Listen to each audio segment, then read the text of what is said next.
찾는 게 뭐야? 난 급박한 인물수록 모든 동작을 천천히. 잘 부탁합니다. Halo guys, balik lagi ke channelnya Mimin. Gimana kabar teman-teman semua? Semoga baik-baik aja ya. Oke, di video kali ini mari kita coba review drama Tempest. Kayaknya seru sih. Gimana dia keseruan dramanya? Ini dia reviewnya by Mimin. Jang Jun-ik adalah seorang politisi muda dan juga tampan. Bahkan dia juga memiliki seorang istri yang cantik jelita yang bernama So Moon-ju. Dan rencananya Jang Jun-ik ini bakal maju sebagai calon presiden untuk periode terbaru. Walaupun hidup sukses, tapi Jun-ik tidak pernah tenang sama sekali seumur hidupnya. Jadi dia itu penyusul istrinya ke Amerika Serikat karena kebetulan kan istrinya berprofesi sebagai duta PBB. Jadi dia meningkatkan keamanan untuk istrinya karena istrinya itu juga mendukung apa yang dia lakukan, yaitu mereka pengen mendamaikan antara Korea Utara dan juga Korea Selatan. Nah, kemudian istrinya bertanya kepada Jun-ik kenapa peningkatan keamanan tentang dirinya itu ditingkatkan, padahal dia pengen jogging itu kayak bebas aja gitu loh. Terus Jun-ik bilang, entar aja deh aku ceritain.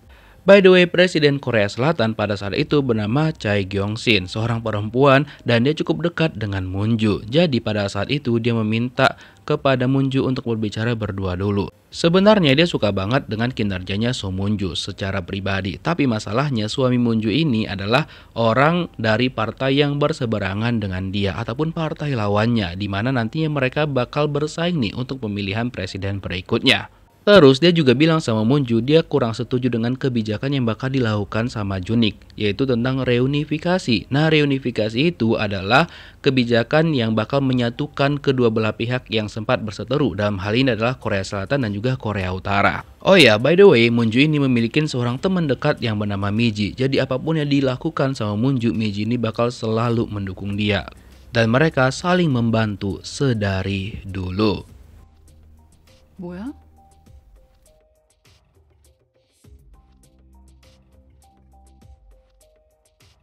Pada hari itu, So Moon-ju mendapatkan hadiah kalung salib dari suaminya yang katanya pada waktu itu lagi tren tentang kalung tersebut. Nah, dia juga meminta sama Moon-ju untuk mendoakan dia agar hidupnya itu bisa tenang dan juga dijauhkan dari masalah-masalah. Nah, penasaran lah Moon-ju sebenarnya apa yang terjadi karena dia yakin banget ada sesuatu yang disembunyikan sama suaminya. Tapi dibilang sama Jun-ik, entar aja aku ceritakan. Dan rencananya setelah itu mereka mau pergi ke gereja Katolik. Dan setelah dari sana Jun-ik bilang dia pengen makan buah persik. Nah, gak lama setelah itu sampailah mereka ke gereja Katolik. Tapi masalahnya di sana itu banyak banget orang-orang yang protes tentang kebijakan yang dibuat sama Jun-ik tentang reunifikasi. Katanya orang yang mencanangkan reunifikasi itu adalah seorang pengkhianat.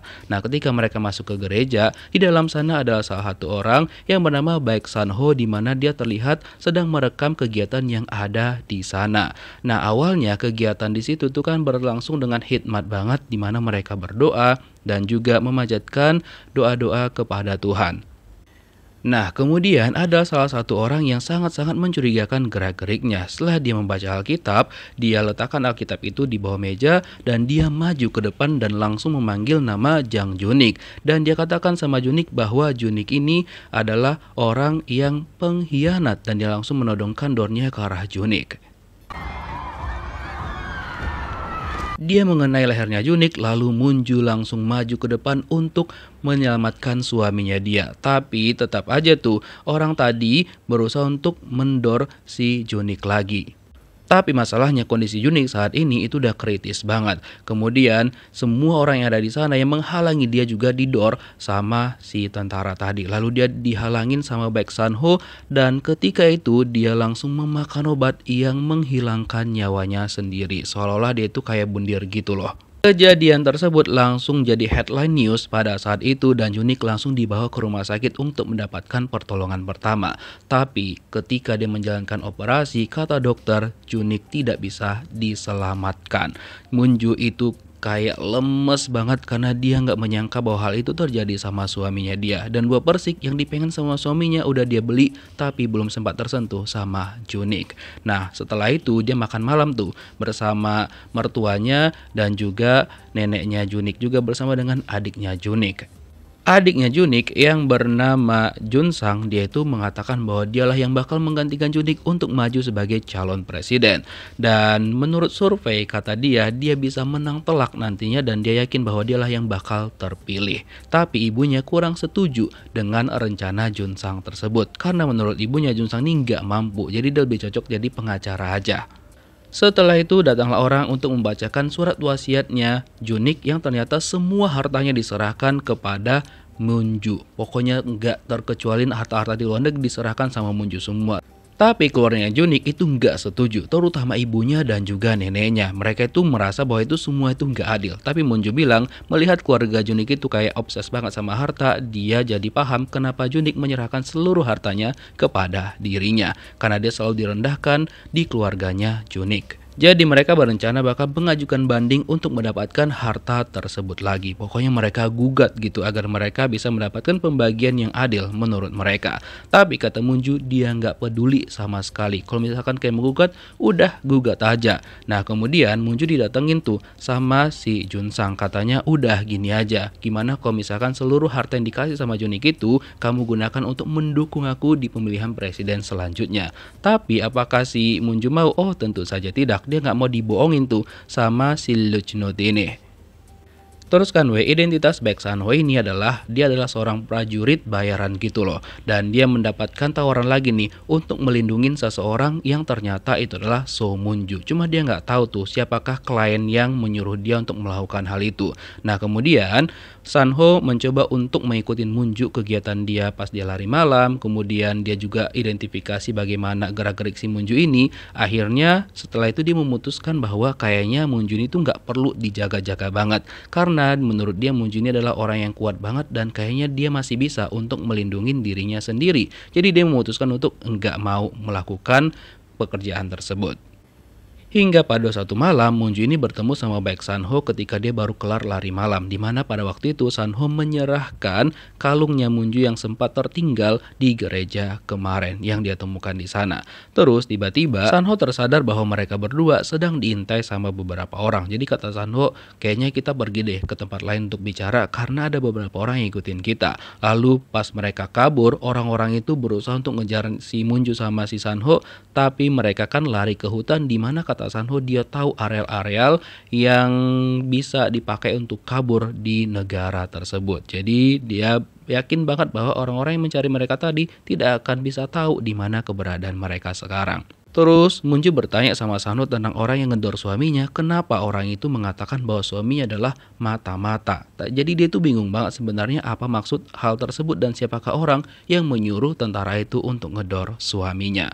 Nah setelah itu Sanho menunjukkan sesuatu sama Munju di mana waktu itu kan dia sempat merekam bahwa orang tersebut pas dia megang Alkitab, dia meletakkan Alkitab itu di bawah meja dan ternyata di situ Sanho menemukan ada kartu dan ada nomornya. Tapi ketika dia coba untuk nelpon nomor itu ternyata nggak bisa dihubungin sama sekali. Dan dari CCTV di gereja juga sempat terekam bahwa adiknya si Jun-ik ada di sana dan juga berbicara dengan tentara tersebut. Nah loh. By the way, ini adalah Anderson Miller, di mana dia berprofesi sebagai wakil menteri asing untuk Korea Selatan. Jadi pada waktu itu dia menemukan sebuah masalah dan dia mencoba meminta bantuan kepada Junik. Nah sejak saat itulah Junik itu jadinya dikejar-kejar sama orang tak dikenal. Karena hal yang diminta tolong sama Anderson kepada Junik ini adalah hal yang sangat-sangat sensitif banget karena itu berhubungan dengan Korea Utara dan juga Korea Selatan. By the way, Baek Sanho mulai tertarik dengan Munju ketika ada pidatonya Munju yang viral banget tentang penyatuan antara Korea Utara dan juga Korea Selatan. Terus kan Munju bertanya kepada asisten pribadinya Junik, Chang Hoi, kenapa Junik itu sempat menyuruh Chang Hoi ini untuk meningkatkan keamanan kepada Munju. Terus kata Chang Hoi pada waktu itu dia sempat melihat bahwa Junik itu sering banget telepon diam-diam dan kayaknya itu ada hal yang dia urus. Dan sejak itulah si Junik itu meminta sama Chang Hoi untuk meningkatkan keamanan kepada istrinya, si Munju. Terus Munju ingat dong kalau Junik itu sempat membicarakan tentang tupai dan tupai yang dia maksud adalah adiknya sendiri, si Junsang. Dan sejak saat itu, Moonju paham maksud dari suaminya, kemungkinan besar semuanya diatur sama adiknya, si Junsang. Setelah itu dia juga minta tolong nih sama si Miji untuk menyelidikin keluarga dari si tentara yang ngedor si Junik. Dan ternyata mereka tuh dijemput sama orang-orang tak dikenal dan dibawa ke suatu tempat. 그러신 분은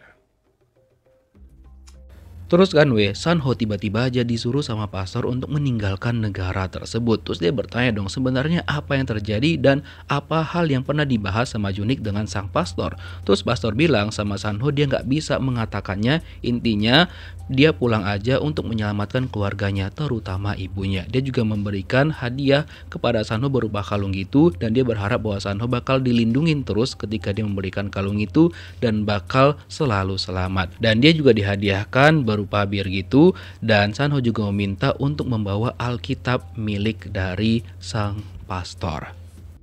하지만 뭐 좀 여쭤보겠습니다. By the way, Miji kan ngikutin tuh keluarga dari tentara yang ngedor si Junik itu kan bakal dikeluarkan dari Korea Selatan dan sekarang berada di bandara. Dan ternyata itu adalah orang-orang suruhan dari si Junsang. Dan akhirnya dia menculik si Miji dan dia menelpon Moonju untuk segera datang ke tempatnya dia. Lalu Moonju datang ke sana dan dia bertanya kenapa si Junsang ini itu nguntit abangnya sendiri. Dan Junsu bilang itu karena dia tahu bahwa si Junik itu adalah seorang mata-mata. Nah, tapi apapun yang dikatakan nih sama si Junsang tentang abangnya sendiri yang dia tuduh sebagai mata-mata Korea Utara, Moonju tidak percaya. Dan ditambahin lagi sama Junsang, emang kamu gak curiga sama Baek Sanho yang kok tiba-tiba dia berada di sana? Mungkin aja dia adalah orang suruhan dari Amerika Serikat untuk menghilangkan nyawanya si Junik gitu. Nah, terus makanya dia bilang bahwa udah dukung aja aku sebagai seorang presiden. Semuanya bakal aku tutupin. Tapi Moonju bilang bahwa dia percaya sama suaminya kalau misalkan Junik gak pernah berbuat seperti itu karena dia tahu betul bagaimana sifat Junik dan dia berjanji bakal mengungkapkan kebenaran di balik yang terjadi kepada suaminya dia. Setelah itu dia minta izin sama Junsang untuk berbicara dulu dengan Miji. Nah, lalu dia bilang sama Miji untuk jangan khawatir dan dia berjanji bakal segera mengeluarkan Miji dari sana dalam kurun waktu 24 jam. Pokoknya dia bakal mengurus semuanya. Tapi masalahnya Moonju ini belum tahu seberbahaya apa keadaan dia sekarang. Nah, terus kan Baek Sanho menemukan kertas putih yang ada nomornya itu lagi di Alkitab yang diberikan sama pastor sama dia. Nah, karena khawatir nanti kalau misalkan pastor itu nggak selamat, jadinya dia mengurungkan niatnya dan langsung kembali lagi ke gereja. 서문주입니다. Di sana kebetulan sudah ada Moonju dan dia mengetok-ngetok pintu tapi si pastor itu nggak ngejawab. Terus dia memutuskan untuk masuk aja ke dalam dan dia melihat loh kok berantakan banget ruangannya. Dan ternyata di dalam itu juga sudah ada Baek Sanho dan dia bilang sama Moonju untuk diam karena ada orang yang memperhatikan mereka. Sanho bilang bahwa pastor itu sudah kehilangan nyawanya dan gak lama setelah itu tiba-tiba aja ada orang yang datang ke sana untuk mencari sesuatu dan dibilang sama Sanho biar dia mengurus ini dan Moonju untuk mengunci dirinya dulu di pintu.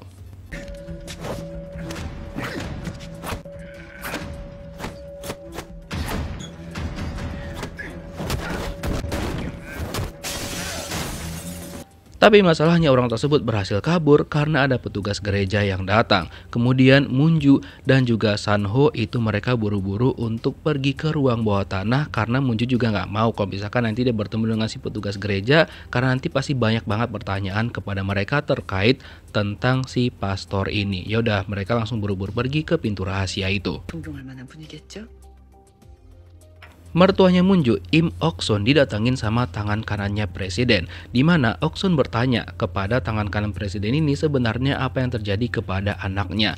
Kenapa hidup anaknya bisa berakhir seperti itu? Terus disampaikanlah sama si tangan kanan presiden ini bahwa kemungkinan besar anaknya si Ok-sun ini, Junik, adalah seorang mata-mata Korea Utara. Nah, dia nggak percaya dong tentang hal tersebut, tapi dijelaskan lagi sama si tangan kanan presiden ini bahwa itu semua udah mereka ketahuin, udah mereka selidikin dan mereka yakin banget bahwa Junik adalah mata-mata korut dan kemungkinan nyawanya dihilangkan gara-gara hal tersebut. Dan dia juga bilang untuk hati-hati dengan pria yang ada di foto yang dia kasih kertas tersebut dan di situ terlihat itu adalah fotonya Baek Sanho. Katanya Baek Sanho itu adalah orang yang berbahaya dan kebetulan kok dia bisa berada di tempatnya Junik kehilangan nyawanya. 포함한 극소수의 사람들만 알고 있습니다.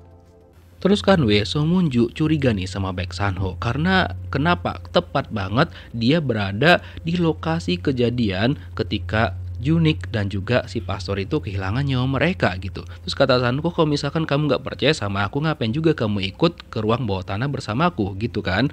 Terus dia mengajak Moon-ju untuk mengambil sesuatu karena kan sebelumnya pastor sempat menitipkan sama dia botol bir. Nah kemudian botol bir itu dituang sama Baek San-ho isinya dan ternyata di dalam tersebut dia menemukan sebuah pena. Lalu mereka bukalah isi dari pena tersebut, ternyata isinya itu ada foto dan juga surat. Nah fotonya itu tentang sebuah pulau gitu dan ada kapal juga. Nah kapal tersebutlah yang disebutkan sama Anderson Miller kepada Junik, di mana dia kan minta bantuan tuh kepada Junik tentang kapal ini, di mana kapal ini adalah kapal milik dari Korea Utara dan itulah awal mula masalahnya. Jadi setelah pengamatan dari Amerika Serikat, mereka mengklaim bahwa kapal tersebut milik Korea Utara yang isinya adalah nuklir-nuklir gitu loh. Jadi mereka takut banget kalau misalkan kapal tersebut nanti menembakkan nuklir ke arah mereka. Yang kata si Anderson sebelumnya itu aman aja. Nah gara-gara itulah mereka langsung mengadakan rapat darurat dan juga mengatakan bahwa Amerika Serikat bakal menembakkan nuklir-nuklir mereka juga ke Korea Utara. Kemudian Anderson mencoba untuk menjelaskan semuanya itu kepada mereka, tapi mereka nggak mau lagi mendengarkan dan sudah melarang Anderson untuk masuk ke ruangan kerjasama mereka. Nah setelah itulah Anderson udah panik banget, akhirnya dia meminta bantuan kepada Junik karena dia tahu bahwa Junik juga memiliki tujuan yang sama dengan dia, yaitu untuk mendamaikan Korea Utara dan juga Korea Selatan. Tapi masalahnya sekarang tuh mereka nggak tahu di mana keberadaan Anderson. Mungkin juga dia sedang bersembunyi untuk menyelamatkan dirinya. Terus Baek San-ho ternyata memiliki keluarga di Korea Utara dan Moon-ju bilang udah nggak apa-apa kamu balik aja untuk menyelamatkan mereka sebelum perang terjadi. Nah kemudian mereka keluar dari sana dan dibilang sama Moon-ju kepada San-ho, tugas kamu sampai di sini aja biar aku yang melanjutkan. Dan dia berterima kasih atas bantuan yang diberikan sama Baek San-ho selama ini. Kemudian Moon-ju langsung pergi untuk menjalankan rencana selanjutnya. Nah nextnya dia itu pergi untuk menemuin Presiden Korea Selatan pada saat itu si Ibu Gyeong-sin, dan akhirnya dia diizinkan untuk bertemu dan masuklah dia ke dalam mobilnya si Ibu Gyeong-sin ini. Lalu dia menjelaskan tentang surat yang dikirimkan Anderson kepada Junik. Nah tapi ternyata itu nggak sesuai dengan harapannya Moon-ju karena kata si Gyeong-sin ini bahwa meninggoinya si Junik itu memang rencana dari Amerika Serikat karena Junik itu adalah seorang mata-mata. Jadi Gyeong-sin meminta kepada Moon-ju untuk menjauhi masalah ini dan udah pergi aja ke luar negeri. Dan dia juga nggak yakin kalau misalkan bisa mendamaikan Korea Utara dan juga Korea Selatan karena Amerika itu nggak akan pernah setuju dengan hal tersebut. Dan pengunduran diri Moon-ju sebagai duta PBB, kata si Gyeong-sin, itu bukan pengunduran diri, tapi secara nggak langsung dia itu memang dipecat dari jabatannya tersebut. Nah, Moon-ju ngerasa bahwa dia selama ini salah sudah percaya kepada si presiden ini. Dan kemudian dia mencoba untuk menjalankan rencananya lagi karena dia udah nggak bisa meminta bantuan sama si presiden itu karena mereka udah nggak sejalan gitu loh. Sementara itu Baek San-ho sudah berlayar menuju Korea Utara dan kapal yang dia tumpangin itu berhentinya di Tiongkok. Nah sampai dia di Tiongkok dia meminta bantuan tuh sama orang sana untuk mencarikan dia kapal agar bisa cepat sampai ke Korea Utara. Tapi ya harus dibayar gitulah. Kemudian diantarlah dia ke perbatasan Tiongkok dan di sana dia malah nggak bisa naik kapal karena ternyata di sana itu banyak banget konflik dan juga orang-orang yang berlayar di sana malah dihabisin nyawanya. Dan setelah berpikir panjang, akhirnya Baek San-ho memutuskan untuk nggak jadi pergi ke Korea Utara dan balik lagi ke Korea Selatan dan menerima tawaran untuk melindungi Moon-ju. Moon-ju pergi menemui ibu mertuanya, di mana saat itu ibu mertuanya menceritakan kepada Moon-ju memang awalnya dia nggak suka sama Moon-ju, tapi setelah dia selidikin tentang masa lalunya Moon-ju, bagaimana prestasinya dia, akhirnya dia menerima Moon-ju sebagai menantunya karena dia ngerasa bahwa Moon-ju ini adalah orang yang benar-benar dibutuhkan sama Junik pada saat itu. Terus Moon-ju langsung menyatakan apa tujuannya datang ke sana. Jadi dia itu meminta sama ibu mertuanya bahwa dialah yang harus jadi maju sebagai calon presiden, bukan si Jun Sang. Jadi si Jun Sang ini disuruhnya untuk mundur aja dan juga pergi ke luar negeri. Dan Moonju mencoba untuk meyakinkan ibu mertuanya bahwa dia bisa maju sebagai calon presiden dan nantinya seluruh harta yang diwariskan sama Jinuk kepada dia itu bakal dia berikan semuanya kepada ibu mertuanya. Akhirnya ibu mertuanya pun menyetujui hal tersebut dan katanya, kita mulai dari mana? Nah, kata Moonju, tolong bebaskan dulu Miji yang ditawan sama si Junsang. Dan setelah itu mereka menemukan kesepakatan. Setelah dari tempat mertuanya, Moonju pergi ke tempat Pak Kim, di mana dulunya Pak Kim ini sering banget jadi tempat diskusinya Junik. Pak Kim ini berprofesi sebagai penulis juga, di mana dia banyak banget mengeluarkan karya-karya, tapi untuk karyanya tentang politik jarang banget dia publikasikan. Nah, kemudian dia nanya sama Moonju apa tujuan dia datang ke sana. Terus Moonju bilang bahwa dia pengen cari tahu siapakah dalang yang membuat dia kehilangan suaminya. Dan kebetulan juga dari riwayat teleponnya, suaminya terakhir kali bertelepon dengan Pak Im ini. Lalu ditanya sama Moonju itu mereka membicarakan tentang apa. Nah, kata Pak Im mereka tuh menceritakan tentang surat yang udah dibaca sama Moonju waktu itu. Karena Pak Im ini juga udah muak banget dengan pemerintahan pada saat itu, jadinya dia memutuskan mau pindah ke Argentina. Cuma Moonju bilang dia masih butuh bantuan Pak Im karena katanya dia pengen mengajukan permintaan untuk menggantikan suaminya menjadi calon presiden. Jadi dia sangat butuh banget saran-saran dari Pak Im ini. Karena biasanya sarannya selalu akurat dan juga benar. By the way, mertuanya Moonju udah gerak cepat banget di mana dia menggunakan kekuatan media untuk meningkatkan pengaruhnya Moonju untuk pemilihan presiden berikutnya. Jadi dia itu menggunakan videonya Moonju ketika dia membela suaminya pas si Junik itu mau didor sama orang yang menghilangkan nyawanya. Kemudian mertuanya Moonju juga pergi menemuin ketua partainya Junik, yang mana walaupun itu ketua partainya Junik, tapi dia itu selalu menghalang-halangi Junik karena dia nggak suka dengan keputusan yang dibuat sama Junik. Nah, biar dia tidak melakukan hal yang sama kepada Moonju, jadinya mertuanya Moonju ini merilis sebuah kontroversi yang pernah dibuat sama si ketua partai ini, yaitu dia memiliki anak haram. Jadinya dia takut banget dong kalau misalkan itu terbongkar ya kan. Terus di media juga sudah mulai naik nih namanya Moonju menjadi 43,5% coy. Terus kan Moonju setelah menemui Pak Im, dia pergi menemuin adik iparnya yaitu si Junsang. Jadi dia ini juga mengatakan kontroversinya Junsang yang sempat ditutupin dengan sangat-sangat rapat. Walaupun Junsang bilang bahwa semua itu tidak ada buktinya, tapi ternyata Moonju memiliki bukti dan dia menunjukkan bukti rekaman tentang Junsang yang sempat menyiksa perempuan yang minum sama dia. Dan akhirnya dia tahu kalau misalkan itu adalah gaya dari ibunya. Jadi dia tuh bisa menebak kalau misalkan Moonju itu berhasil membujuk ibunya. Dan dia bilang bahwa dia bakal tidak tinggal diam dan bakal balas dendam kepada Moonju. Dan gak sampai di situ aja, ibu mertua Moonju ini benar-benar memang mengandalkan semua media dan juga petinggi-petinggi yang dia kenal. Hingga keesokan harinya, ketua partai itu langsung mengatakan kepada media bahwa dia bakal menggunakan Moonju sebagai calon jadi presiden untuk periode selanjutnya melalui partainya dia. Makanya Chang Hee bilang kepada Moonju saat ini di media itu nama Moonju lagi naik-naiknya dan semua orang sangat-sangat bersimpati dengan Moonju dan juga berharap bahwa Moonju nantinya yang bakal maju sebagai presiden selanjutnya. Tapi mereka masih susah nih untuk menghubungin si Anderson dan juga Chang Hee masih berusaha nih untuk memulihkan alamat yang sering digunakan sama Junik dan juga Anderson berkomunikasi karena ada passwordnya gitu loh. Nah, kemudian datanglah ibu mertuanya Moonju dan dia mengatakan sama Moonju untuk memberikan pidatonya dia sesuai dengan naskah yang sudah dia tulis. Tapi ada sebuah masalah nih, di mana ketua partai mengatakan kepada mertuanya Moonju, kayaknya Moonju itu dalam masalah karena orang Amerika nggak suka dengan dia dan bakal mengincar dia. Nah, kemudian Sanho pas sudah balik ke Korea Selatan, dia mengetahui bahwa Moonju itu bakal mengajukan diri jadi calon presiden. Dan dia juga menemui rekannya dan akhirnya dia memperbaharui kontraknya dia untuk menjadi pelindungnya Moonju. Cuma yang jadi penasaran adalah siapakah rekan ataupun klien yang menyuruh mereka untuk melindungi Moonju ini. Dan dia udah tahu siapakah orang yang bakal nyerang Moonju keesokan harinya. Terus kan Wei pagi-pagi banget Munju ditelepon sama si ibu presiden. Jadi dia tuh kayak marah banget sama Munju karena kok tiba-tiba Munju itu mencalonkan diri jadi presiden karena dia merasa bahwa dia tuh kayak dikhianatin. Tapi dia bilang sama Munju untuk hati-hati karena orang Amerika itu tidak suka dengan kebijakan yang digunakan sama Junik, dan itu juga bakal dibuat sama Munju, yaitu untuk menyatukan Korea Selatan dan juga Korea Utara. By the way, ini adalah pemimpin di Korea Utara. By the way, keesokan harinya Munju memulai kunjungannya ke masyarakat. Pertama, dia langsung pergi ke pemakaman nasional. Di situ dia bertemu dengan warga yang ternyata banyak banget yang mendukung dia.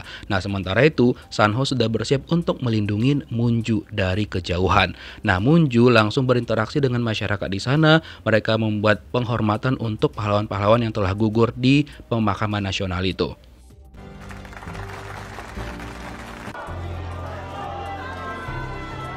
Setelah dari sana nantinya Munju bakal pergi ke stasiun kereta dan dia bakal menggunakan kereta api. Cuma pada saat yang bersamaan Sanho mendapatkan kabar bahwa di kereta itulah bakal dipasang sesuatu yang dapat membahayakan Munju. Dia teleponin Munju cuma nggak diangkat-angkat. Terus dia menemui Chang Hee dan bilang bahwa dia pengen ngobrol sama si Munju karena ada hal penting yang harus dia sampaikan. Kemudian diteleponlah Munju. Terus dibilang untuk jangan masuk ke kereta. Cuma masalahnya si Munju ini udah terlanjur masuk dan juga dibilang jangan duduk. Tapi dia juga udah terlanjur duduk. Terus dibilang sama Sanho jangan gerak dari tempat duduk itu. Pokoknya duduk aja, entar dia jelasin apa yang terjadi di sana. Pokoknya nanti dia bakal nyusul. Intinya dia bilang sama Munju tolong kasih tahu di manakah pemberhentian selanjutnya. Dan dia bakal menyusul Munju ke sana. Tapi Munju nggak boleh gerak sama sekali dari kursi tersebut. Dan mereka juga diminta sama Sanho untuk menghubungin polisi. Chang Hee juga memberikan kabar kepada mertuanya Munju tentang situasi sekarang dan diminta sama mertua Munju untuk hati-hati agar Munju itu tidak kenapa-napa. Dan Sanho langsung melesat cepat ke lokasinya Munju. Setelah sampai di sana, Munju itu menuruti permintaannya di mana dia masih tetap duduk diam di sana. Lalu dia mencoba untuk membongkar kursinya Munju dan bener aja dong di bawah kursi Munju itu ada bom. Dan di depannya Munju juga ketika dibongkar sama Sanho itu ada paku, dimana ketika meledak itu bakal mengenain orang yang ada di bangku tersebut. Dan polisi nggak lama setelah itu datang dan bilang sama Sanho untuk mengamankan penumpang-penumpang di sana, lalu mereka mengeluarkannya dan juga mengamankan para penumpang. Dan waktu yang tersisa itu tinggal 6 menit lagi. Jadi Sanho itu memikirkan bagaimana caranya nih untuk mengeluarkan Munju dari sana. Kemudian dia bilang sama Munju, tenang aja, jangan panik, dia bakal berusaha untuk mengeluarkan Munju dari sana. Dan setelah itu dia duduk di sampingnya Munju, dia tersenyum agar Munju ini tuh nggak panik. Dan dia juga memegang tangan Munju sambil bilang bahwa semuanya bakal baik-baik aja. Intinya ikutin aja perintahnya si Sanho. Kemudian Sanho mengangkat tubuhnya Munju pelan-pelan seperti ini. Lalu dia memindahkan dirinya ke kursi tempat Munju tadi. Dan untung aja mereka berhasil. Setelah itu Munju keluar dan kini giliran baik Sanho yang di sana. Tinggal beberapa detik lagi tuh bom bakal meledak. Dan dia harus mengambil cara agar dia tidak terkena ledakan tersebut. Dan akhirnya inilah yang terjadi.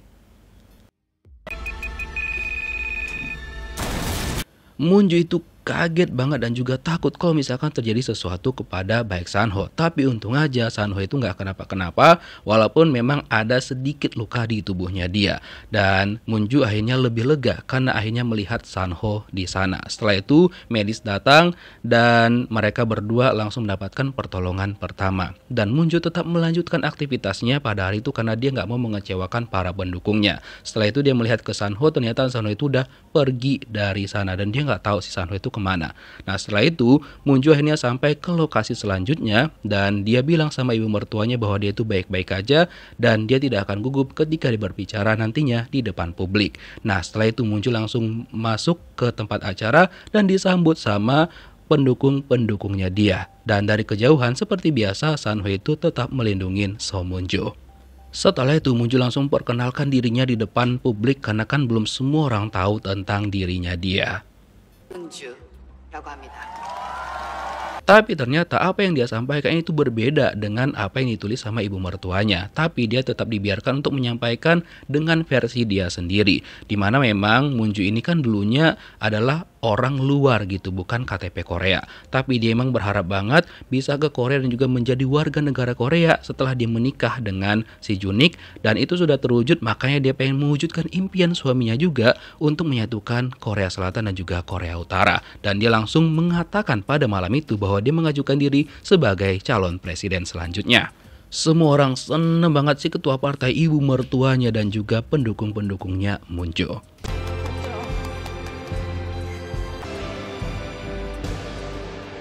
Dan ternyata Moonju tahu kalau misalkan Sanho itu memang mengawasi dia dari kejauhan. Dan sewaktu di gereja juga Moonju udah tahu tentang hal tersebut dan dia sadar bahwa Sanho itu memperhatikan dia. Nah, Sanho kaget banget dong karena dia nggak expect tentang hal tersebut. Nah, setelah itu mereka pergi ke kantor polisi untuk menjelaskan apa yang terjadi di kereta api tadi. Setelah itu Moonju dan juga Sanho saling bertatapan seolah-olah mereka paham isi hati mereka masing-masing. Nah, pada malamnya Moonju pergi lagi ke gereja dan dia didatengin sama baik Sanho. Terus Moonju bertanya kenapa Sanho lagi dan lagi ada di saat waktu yang sangat-sangat tepat. Terus kata Sanho, ya memang ada klien yang menyuruh dia untuk melindungi Moonju. Dan dia akhirnya menawarkan diri sama Moonju, bagaimana kalau misalkan kamu angkat aku sebagai pengawal pribadi kamu. Karena nggak ada orang lain yang bisa melindungi Moonju yang lebih baik dibandingkan baik Sanho. Alasan Sanho simpel aja, karena mereka berdua itu tujuannya sama, yaitu mereka ingin menghentikan perang antara Korea Utara dan juga Korea Selatan. Nah, akhirnya mereka menemui kesepakatan satu sama lain. By the way, untuk kapal milik Korea Utara itu masih berlayar di lautan dan kayaknya nuklirnya sudah mulai ditembakkan. Cuma nggak tahu ini nuklir Korea Utara atau Amerika ya. So Moonju masih belum terlalu percaya dengan Sanho, jadi dia meminta Chang Hee dan juga Miji untuk menyelidikin masa lalunya Sanho. Nah, ternyata dari penyelidikan yang mereka lakukan, Chang Hee itu curiga banget kalau misalkan baik Sanho adalah orang di balik hilangnya nyawa suaminya Moonju, si Junik. Apalagi dia itu adalah tentara bayaran di Amerika Serikat.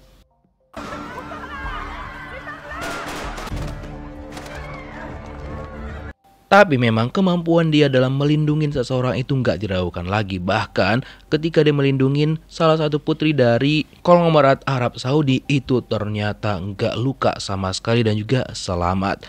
Nah, setelah itu So Moonju pergi menemuin Pak Im setelah mendengar bahwa si ibu presiden pergi ke China untuk melakukan pertemuan dengan petinggi-petinggi di sana. Nah, tapi kayaknya kedatangan dia ke sana itu tidak diterima dengan baik oleh warga China. Nah, di sini juga ditunjukkan sama Pak Im kepada So Moonju tentang penerjemah yang pergi bersama si ibu presiden ke sana. Nah, kemudian Pak Im juga menceritakan kepada So Moonju tentang hal yang bakal terjadi kalau misalkan nantinya bakal ada perang antara Amerika Serikat dan juga Korea Utara. Dan dia yakin banget bahwa dalang dibalik hilangnya nyawanya si Junik itu adalah Amerika Serikat. So, Pak Im berpesan kepada Moonju untuk menjaga keselamatannya dia, Moonju harus mendapatkan kepercayaan 100% dari rakyat. Nah, setelah itu Moonju pulang dan dia bertemu dengan ibu mertuanya. Yang dimana ibu mertuanya kan tahu kalau misalkan So Moonju besoknya mau pindah ke tempat yang baru yang lebih aman. Dan ibunya yakin bahwa itu semua adalah ide dari baik Sanho dan dia memperingatkan Moonju tentang Sanho yang mungkin mendekatin Moonju hanya untuk memikat hatinya aja. Intinya dia nggak mau Moonju itu hilang karirnya gara-gara suka ataupun terpikat dengan baik Sanho. Keesokan harinya, Moonju dan juga Sanho sudah pindah tuh ke tempat yang direkomendasikan memang sama Sanho. Dan dia juga mengajak rekan-rekannya seperti Chang Hee dan juga Miji pergi ke sana. Dan semuanya itu dilarang sama Sanho termasuk menaruh foto di samping ranjang. Tapi Moonju nggak mau karena itu adalah foto dia dan juga suaminya. Dan dia juga tidak boleh membuka jendela karena menurut Sanho itu banyak banget orang yang bisa mencelakai Moonju kalau misalkan dia membuka jendela tersebut. Bahkan dia menggunakan kamar tepat di sebelahnya Moonju untuk jaga-jaga kalau misalkan nanti melakukan penyelamatan biar nggak terlalu lama gitu.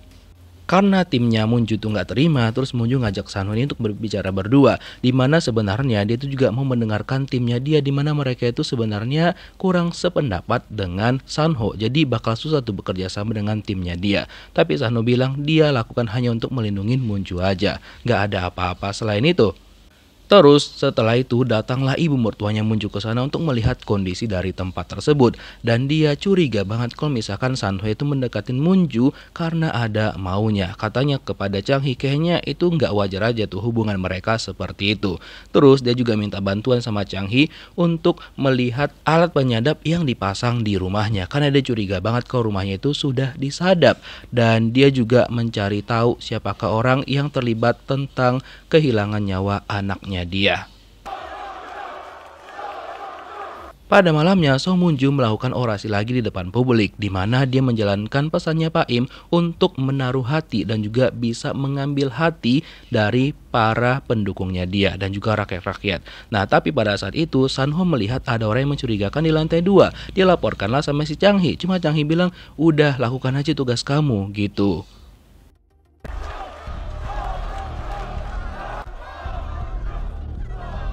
Tapi untungannya semuanya baik-baik aja. Kemudian pas mereka bertolak ke lokasi selanjutnya, pas lagi di jalan nih, Sanho merasa bahwa dia pernah melihat orang ini di tempat orasi Munju tadi. Dan juga dia kenal banget dengan tato tersebut. Lalu dia memperingatkan mereka, dan setelah itu beneran ya dong ada mobil yang menabrak mereka dari belakang.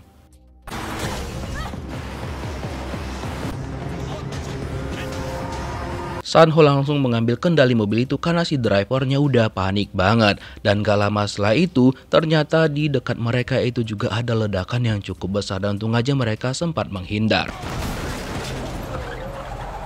Setelah itu Munju langsung buru-buru diselamatkan sama Sanho, dan untuk si Miji dia juga udah langsung menyelamatkan diri bersama dengan si driver tadi. Lalu Sanho membawa Munju ke ruang bawah tanah karena di situ adalah lokasi yang paling aman untuk saat ini biar nggak ketahuan.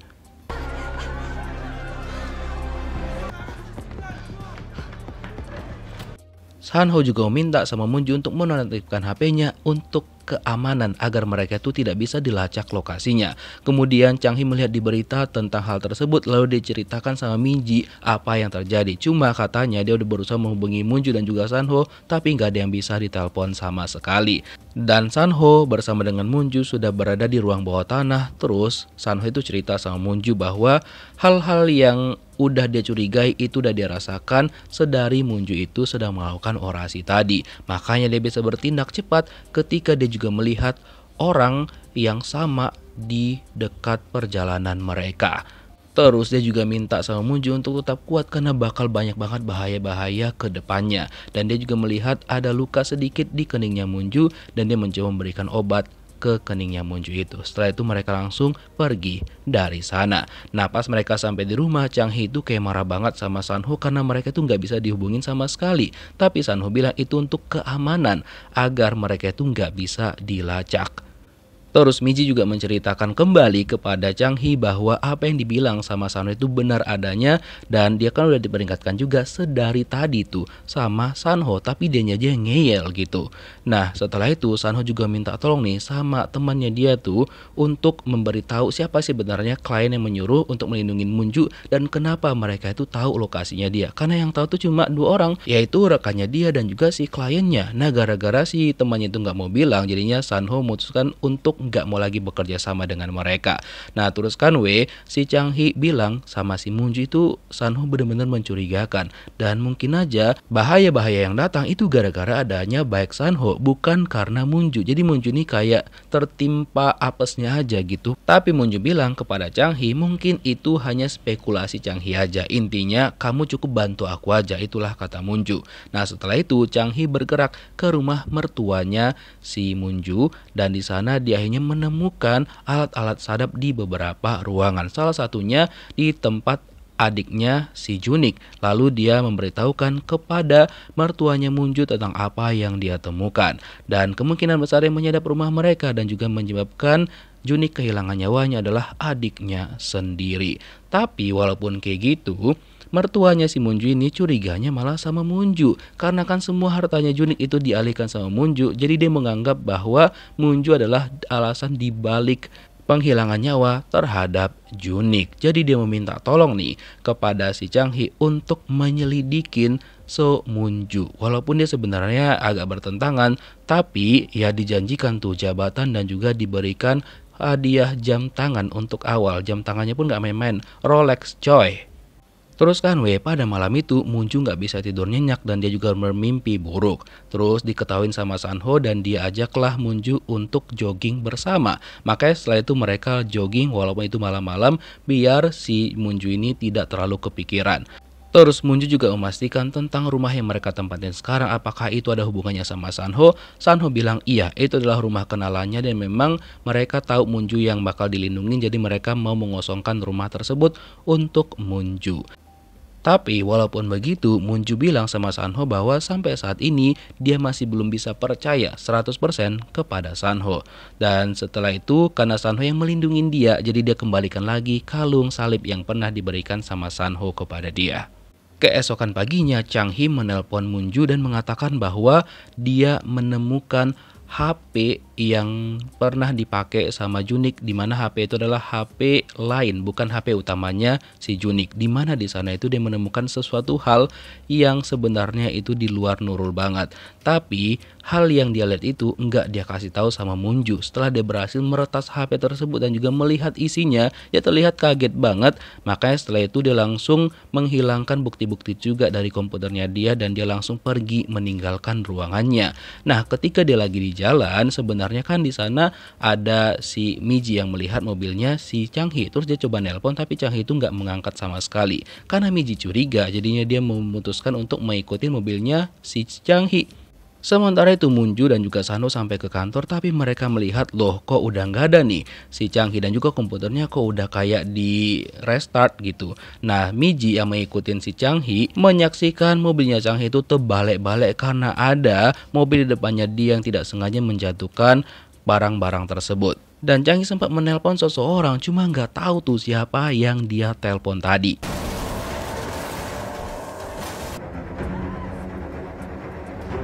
Miji langsung buru-buru ke sana mengecek keadaannya Chang Hee dan langsung melaporkannya ke rumah sakit dan akhirnya Chang Hee mendapatkan pertolongan pertama.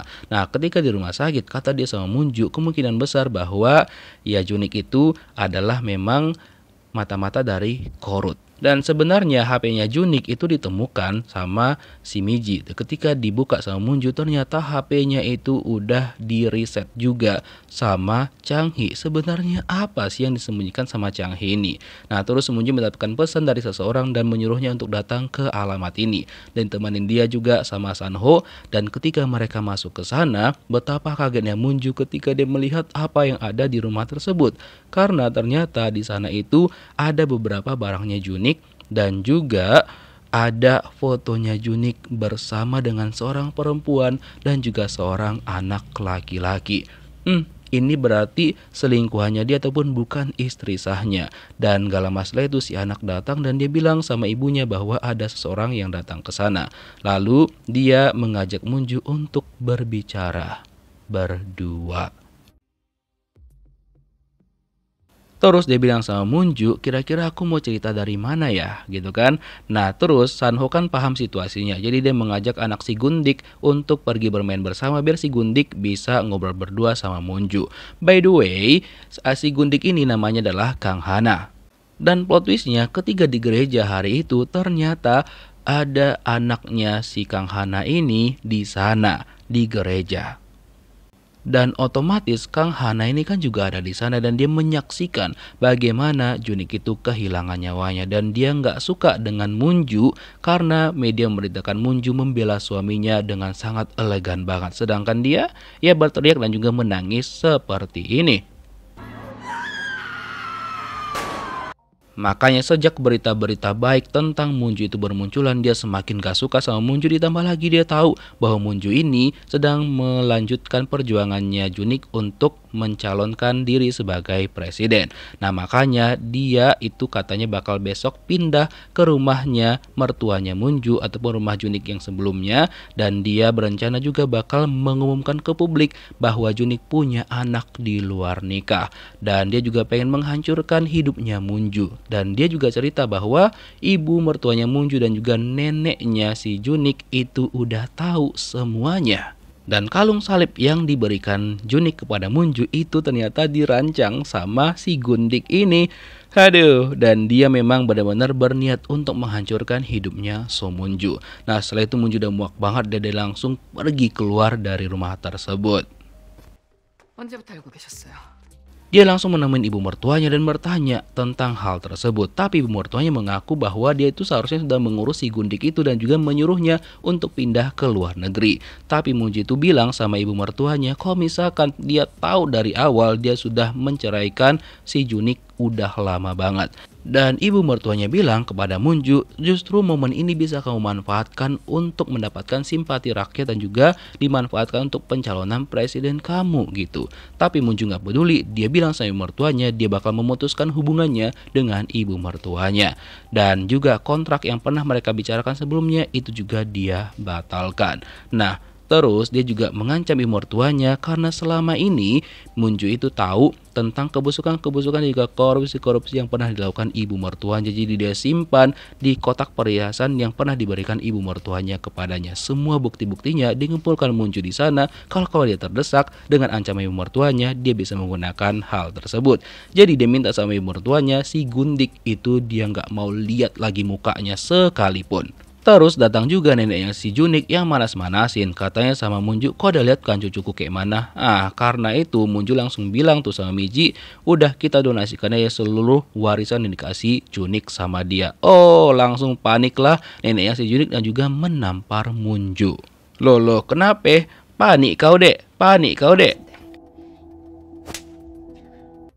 Setelah dari sana, Munju meminta sama Sanho untuk membawanya ke tempat yang tenang banget di mana dia nggak perlu melihat manusia karena dia lagi muak banget. Ya udah, dibawalah sama Sanho ke tempat ini, tempat yang benar-benar tenang banget. Dan kata Munju, dia juga pengen melakukan sesuatu hal yang belum pernah dia lakukan. Nah, ternyata hal tersebut adalah dia meminta kepada Sanho untuk mengajarin dia bagaimana caranya untuk ngedor. Nah, setelah itu Sanho langsung mengajarin Munju, walaupun sebenarnya Munju itu belum terlalu ahli banget dalam hal tersebut karena kan dia belum pernah melakukannya. Tapi Sanho mengajarinnya dengan sabar banget dan juga cukup intens ya. Jadi agak dugun-dugun sedikit ya. Nah, walaupun gitu, Munju mengalami kemajuan yang cukup pesat walaupun di percobaan pertama.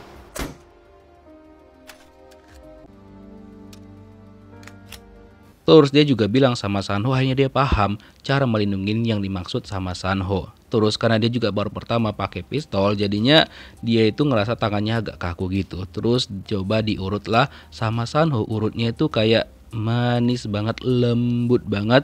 Apa nggak dugun-dugun tuh si So Munju, ya kan? 상황을 말씀드리겠습니다. Keesokan harinya, Pak Im melakukan presentasi untuk mengajak anak-anak muda agar mereka itu mau berdemo ke jalan untuk mencegah yang namanya perang. Tapi ada beberapa di antara mereka itu tuh nggak setuju dengan pendapatnya Pak Im dan mereka bilang bahwa Pak Im hanya mengada-ada saja dan juga mencoba untuk memprovokasi mereka dan juga masyarakat lainnya. Makanya pada malam harinya orang tersebut mereka mengunjungi Pak Im dan juga mencoba memperingatkan Pak Im bahwa mereka bakal melaporkan Pak Im sebagai seorang mata-mata dan mereka juga membuat hal yang lebih parah sama Pak Im, di mereka malah memukulin orang tua tersebut. Emang gak ada akhlaknya. Untung aja Pak Im cepat dibawa ke rumah sakit dan Munju datang waktu itu dan dia cerita tuh sama Munju untuk segera melakukan apa yang dia minta karena cuma Munju tuh yang bisa untuk melakukannya. Jadi ada 3 tanda kalau misalkan nanti gendera perang bakal dibunyikan. Yang pertama itu tentang bunker yang ada di bawah laut dan juga bawah tanah gitu. Kemudian yang kedua berhubungan dengan kembang api dan yang ketiga itu ketika memutar lagu tentang Christmas gitu. Dan gak lama setelah itu datanglah beberapa orang untuk mencari Pak Im dan juga melakukan penangkapan. Terus kata Pak Im kepada Munju, udah gak apa-apa, intinya tolong kasih tahu kepada masyarakat tentang yang aku sampaikan tadi. Dan sebenarnya Munju dan juga Sanho itu melarang orang-orang itu membawa Pak Im. Cuma Pak Im bilang, udah gak apa-apa, intinya tolong ingat pesan yang aku sampaikan tadi. Jadi dia minta sama Munju untuk segera mengumumkan itu kepada publik. Dan gak lama setelah itu Miji menelpon Munju karena dia sudah menemukan jawaban yang mungkin bisa membantu mereka. Dimana Miji itu kan sempat melihat HP-nya si Junik yang kemarin dan dia sempat menemukan beberapa pesan yang dikirim sama Junik bersama dengan Anderson Miller. Dimana dia itu mengetahui awal mula dari peristiwa tersebut, dimana ternyata itu awal mulanya karena ada pembelot dari Korea Utara, ada 3 orang yang menyatakan tentang kapal selam tersebut. Dimana kata kata mereka tahu tentang kapal selam itu yang katanya dari Korea Utara, di mana di situ tuh mungkin ada nuklirnya. Nah, otomatis Amerika Serikat panik banget dong, dan mereka langsung melakukan pencarian kapal selam ini, maksud sama pembelot Korea Utara itu, dan mereka menemukannya. Cuma si Miller ini kan nggak percaya, jadinya dia mencoba untuk mencari tahu lagi tentang itu, dan menurut dia bukti-bukti yang dia kumpulkan itu tuh nggak ada sama sekali, dan dia pengen mencoba bertanya sama pembelot Korea Utara itu, tapi masalahnya mereka malah bundir semuanya.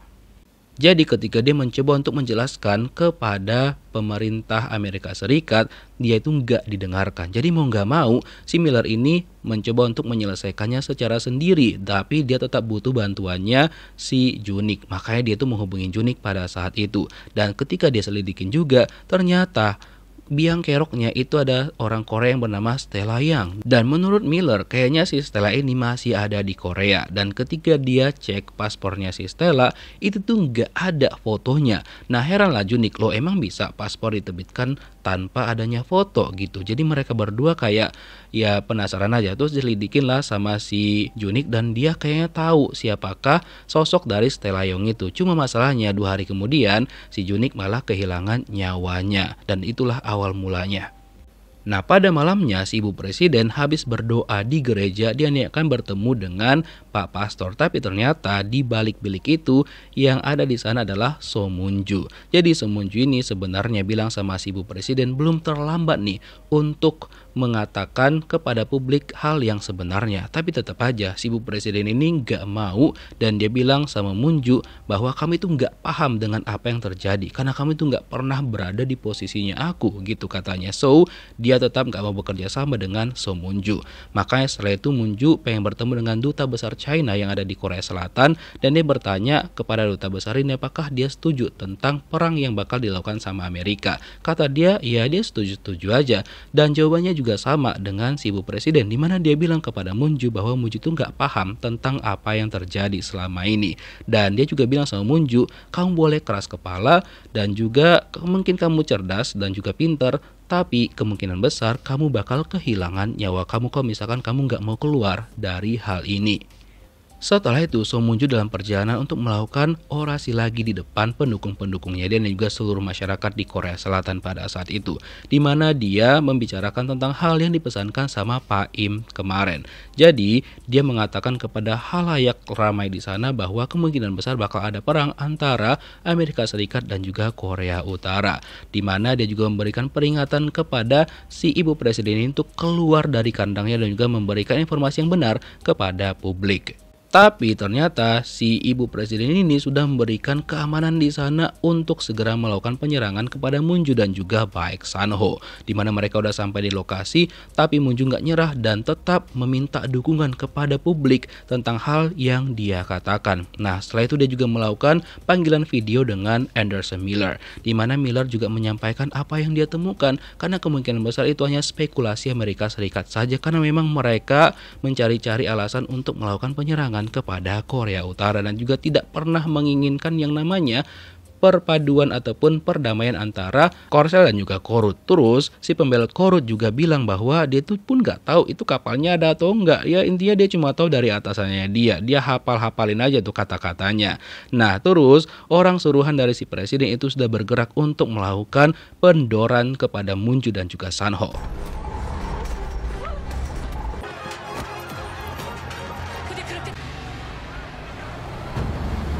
Untung aja San-ho langsung bergerak dengan cepat ke arahnya Moon-ju dan dia menggerakkan mobil ke sana dan mereka langsung kabur dari sana, sehingga orang yang pengen ngedor Moon-ju itu mengalami kesulitan untuk melakukan tugasnya. Dia coba dor berkali-kali tapi nggak kena sama sekali. Nah kemudian Moon-ju dan juga San-ho langsung pergi menggunakan jalur laut dan mereka menggunakan kapal di sana. Tapi masalahnya si penembak itu masih mengenai Moon-ju dan juga San-ho.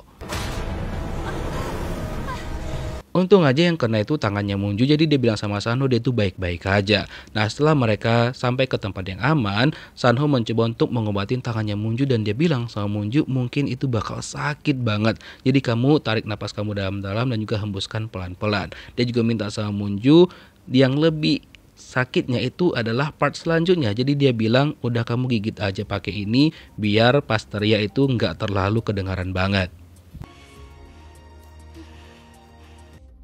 Setelah selesai mengobati lukanya Munju, Sanho juga ternyata memiliki luka di bagian tubuhnya dia. Lalu dia obatin juga luka tersebut. Nah setelah itu, si ibu presiden akhirnya keluar dari kandangnya dan dia langsung mengadakan konferensi pers dan dia bilang sama publik untuk jangan terlalu terprovokasi dengan apa yang disampaikan sama Munju tadi. Dia membenarkan memang serangan ke Amerika Serikat ke Korea Utara. Tapi dia bilang semuanya bakal dihandle sama mereka dengan sangat-sangat baik. Jadi udah gak terlalu khawatir, intinya jalanin aja aktivitas kayak biasa. Nah tapi setelah itu ada berita tuh yang menyiarkan tentang interviewnya Anderson Miller. Dan itu membuat orang-orang Amerika panik banget dan mereka tetap maksa untuk melakukan penyerangan segera pada malam itu juga ke Korea Utara. Sementara itu, Sanho dan juga Munju bersembunyi di tempat yang memang ditahu juga sama Sanho di tempat ini. Dan ketika itu kan Munju mau mandi, tapi dia mengalami kesulitan karena kan tubuh dia terluka. Terus dia dimandiin lah sama Sanho sampai disampoin juga sama dia. 같아요. Karena treatment yang dilakukan sama Sanho kepada Munju, kayaknya Munju ini sudah mulai menaruh hati nih kepada Baek Sanho. Setelah itu, Munju meminta Sanho untuk mengajarin dia lagi bagaimana caranya untuk menembak. Percobaan-percobaan awal Munju itu masih belum mahir banget, tapi setelah diajarin teknik-teknik yang benernya sama si Sanho, akhirnya Munju itu bisa melakukannya dengan sangat-sangat baik. Pokoknya tembakannya kali ini itu udah tepat sasaran. Setelah itu mereka berdua makan bersama. Seperti biasa juga makanannya itu dimasakin sama Sanho. Dan untuk pertama kalinya Munju itu nafsu makannya balik lagi. Dia cerita dia kehilangan nafsu makannya setelah dia itu juga kehilangan anaknya. Jadi dia cerita pada waktu itu dia sempat mengandung seorang anak laki-laki. Dan gak diceritain si anaknya itu meninggoy ataupun gimana. Pokoknya dia kehilangan anaknya aja gitu. Dan dia suka banget ngidam buah persik ketika dia mengandung anaknya. Jadi dia juga sempat membayangkan pas dia pergi ke rumahnya si Gundik itu melihat fotonya si Gundik dan juga anak mereka ada di sana. Dan dia datengin sama anaknya si Gundik itu dengan memanggilnya dengan sebutan ibu. Apa nggak sedih kali si Munju ya kan? Terus Munju nanya sama Sanho, apakah Sanho nggak jadi balik ke Korut karena kan di sana ada orang yang dia cintain yaitu ibunya. Kata Sanho, enggak kok, di sini juga ada orang yang aku cintain. Makanya dia di sini pengen stay aja untuk melindungi Munju. Nah, gara-gara dibilang kayak gitu sama Sanho, jadinya Munju ini langsung luluh dan akhirnya mereka berdua malah cup-cup kisse. Ya, belum sampai vacuum cleaner sih. Nah, setelah itu Munju langsung manja-manja nih sama Sanho. Dia rebahkan kepalanya ke bahunya Sanho. Dan di situ ada terdengar lagu Christmas setelah sebelumnya itu ada kembang api. Dan inilah tanda ketiga di mana itu berarti genderang perang sudah dinyatakan. Dan kata Sanho, udah anggap aja itu hari biasa. Dan setelah itu mereka langsung vacuum cleaner dan juga hot banget. Aslinya Mimin gak tampilkan, kalian lihat aja sendiri ya. Dia versi aslinya, oke? Terus kan ini ibu mertuanya Munju sama si Gundik sama anaknya tuh mau kemana? Mau kabur kah mereka? Setelah Munju dan juga Sanho vacuum cleaner, mereka lanjut ke next step di mana mereka melanjutkan vacuum cleaner mereka dengan lebih hot, bahkan mereka sampai tidur bareng seperti ini. Sangat terlihat bahwa cinta sedang membara di antara mereka berdua. Walaupun nuklir sedang dilepaskan, tapi mereka berdua tetap tidak memperdulikan itu. Yang penting ya gitu dulu. 가고 싶어요. Tapi mereka nggak sadar bahwa di kalung yang dipakai sama Sanho itu ada alat penyadap. By the way, itu nuklir udah benar-benar diluncurkan di areal perbatasan. Setelah main kuda-kudaan, Munju dan juga Sanho langsung deep talk, di mana mereka itu bercerita tentang masa lalu mereka berdua. Kalau Sanho, dia bilang bahwa ibunya, ayahnya, dan juga neneknya melarangnya untuk balik lagi ke tempat mereka karena cukup berbahaya. Sedangkan Munju, dia itu pengen balik lagi ke masa lalu di mana dia pengen melindungi ibunya, tapi dia gagal total. Nah, dia dan juga ibunya pindah ke Amerika sejak ayahnya Munju itu nggak ada. Dan ibunya melarang dia untuk kembali ke Korea lagi, tapi dia tetap pengen balik karena dia menganggap Korea Selatan adalah rumahnya dia. Makanya itu salah satu alasannya untuk menghindari yang namanya perang.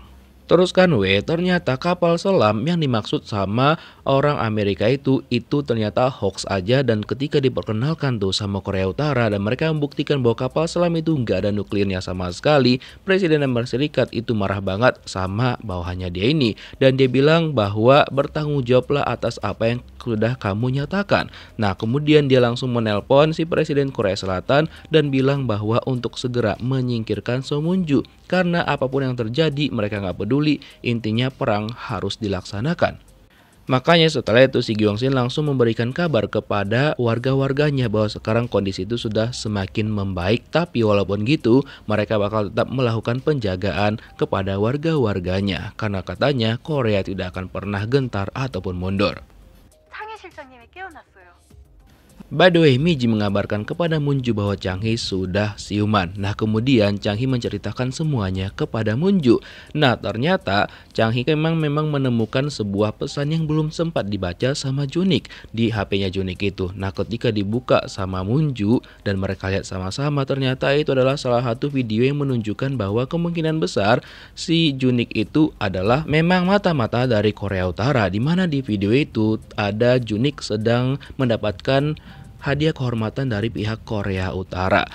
Karena si Chang-hee pun gak percaya dengan hal itu, makanya dia memutuskan untuk mengirimkan pesan kepada orang yang berchat sama si Junik. Nah jadi disuruh dia pergi ke sebuah tempat, dan ternyata disitulah dia mengalami kecelakaan, dan lokasi dia menuju tempat tersebut itu menuju ke lokasi rumahnya si Kang Hana juga.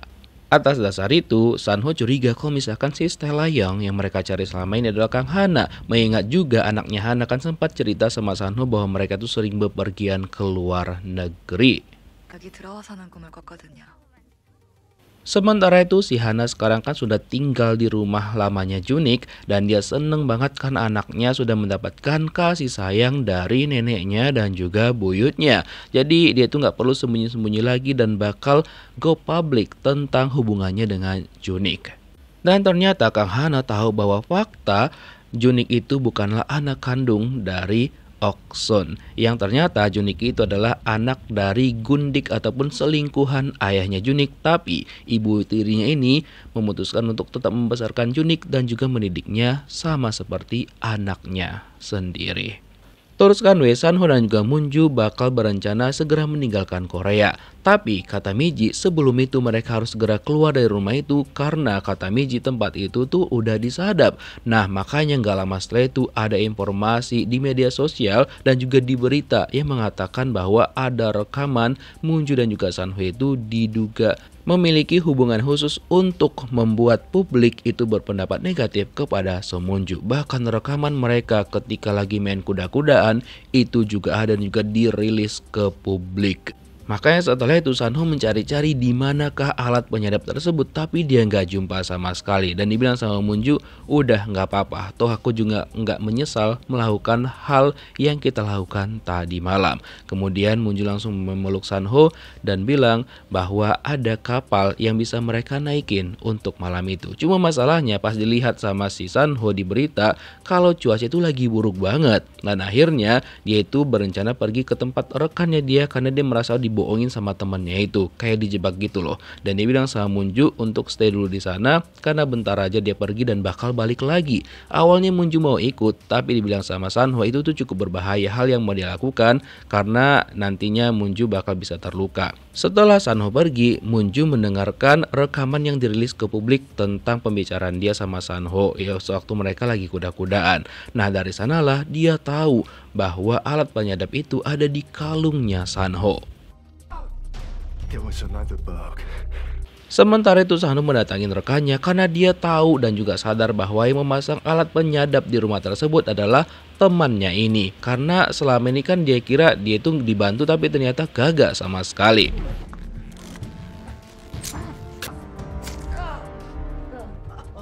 Tapi setelah itu tiba-tiba ada beberapa prajurit yang datang yang ternyata itu adalah anak-anak buah dari Yo Eun Hak, di mana Eun Hak ini menuduh bahwa San Ho ini adalah orang yang disuruh sama Kim Han Sang yang merupakan pemimpin dari Korea Utara pada waktu itu.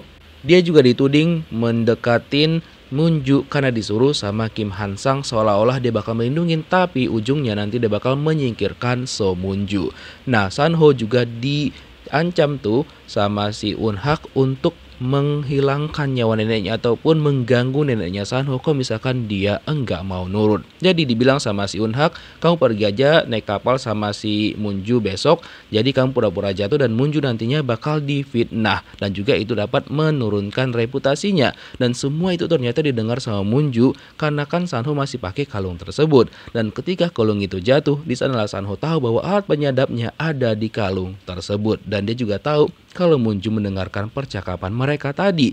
Nah, gara-gara itu Moonju tuh kayak kecewa banget sama San Ho dan juga berpikiran negatif sama dia. Nah, karena San Ho nggak mau kalau misalkan Moonju berpikiran negatif, dia langsung mencoba kabur.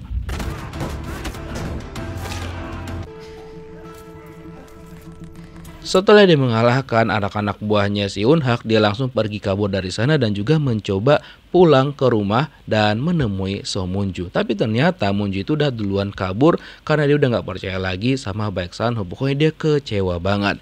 Nah, pas San Ho sampai di sana, dia cari-cari Moonju, dia panggil-panggil tapi Moonju tuh nggak nyahut.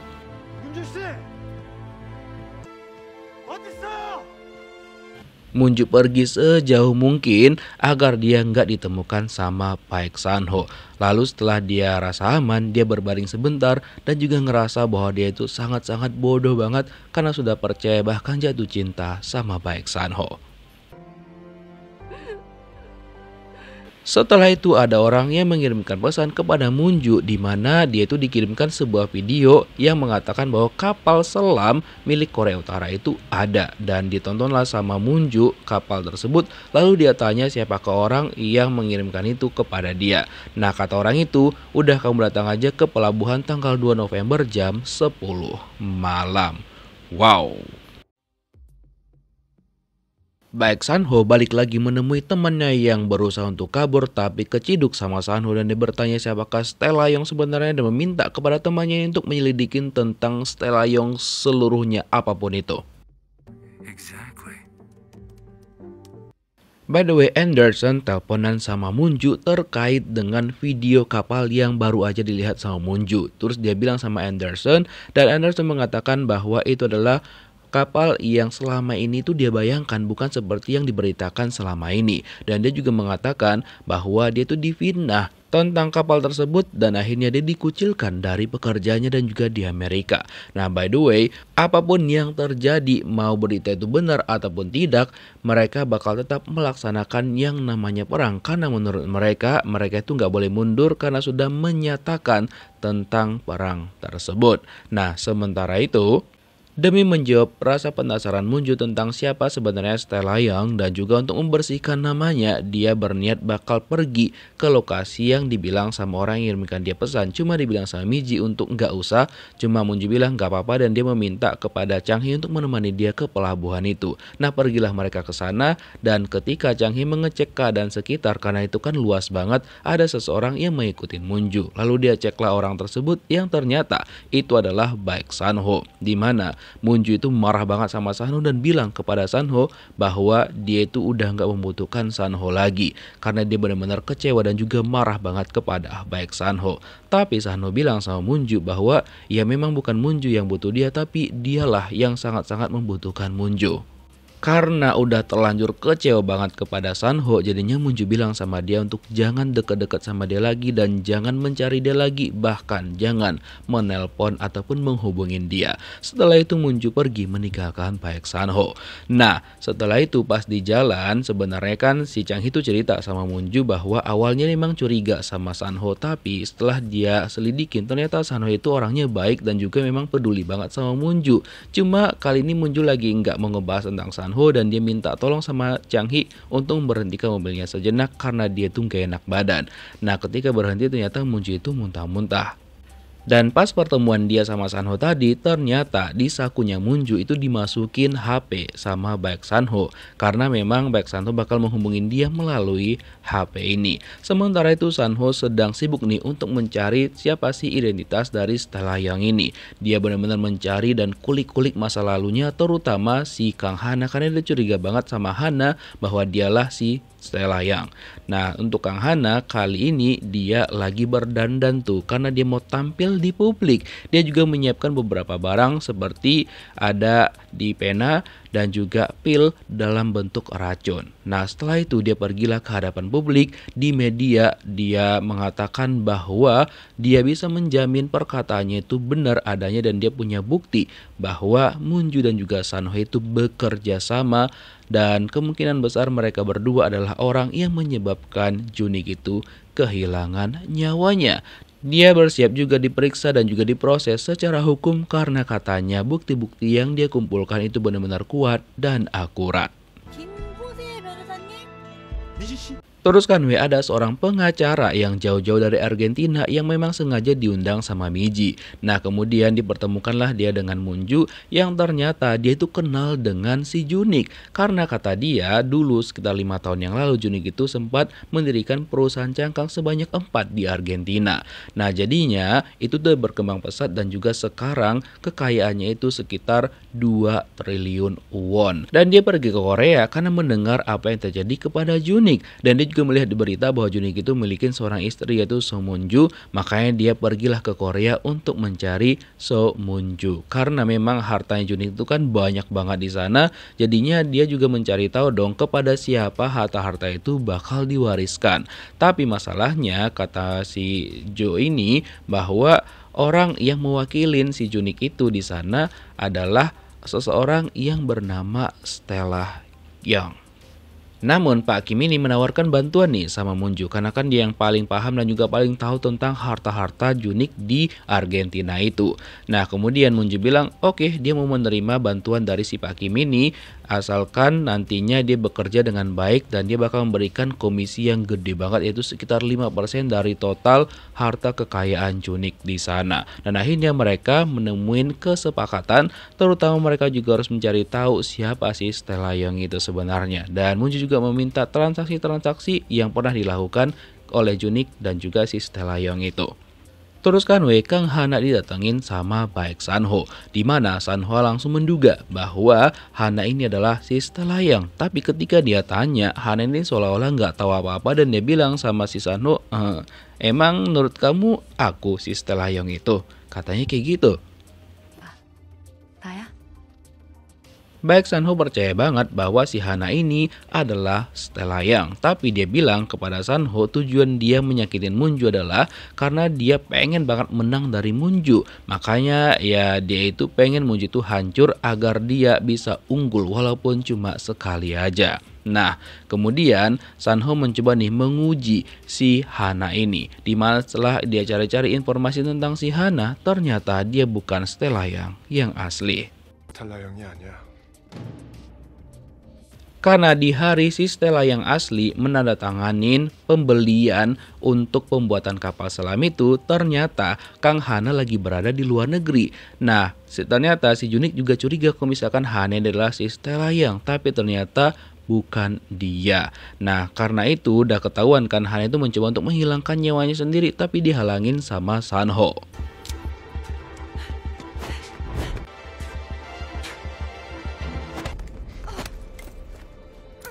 Segala racun yang udah dimasukin Hana ke dalam tubuhnya dibuang semuanya sama Sanho dan dia tanya sama si Hana ini siapakah si Stella yang asli dan dia menawarkan bantuan juga untuk melindungin si Hana kalau misalkan Hana mau jujur. 사실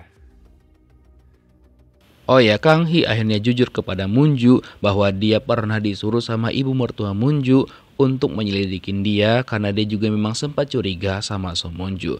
Namun karena kejujuran dari Chang Hee, Munju bilang bahwa dia nggak mempermasalahkan akan hal itu. Intinya sekarang Chang Hee itu mau ngebantuin dia untuk mencari tahu siapakah si Stella Young terutama. Nah, terus Sanho pergi ke tempat anaknya Eun-hak dirawat dan di sini Sanho memanfaatkan kesempatan itu untuk mengancam Eun-hak.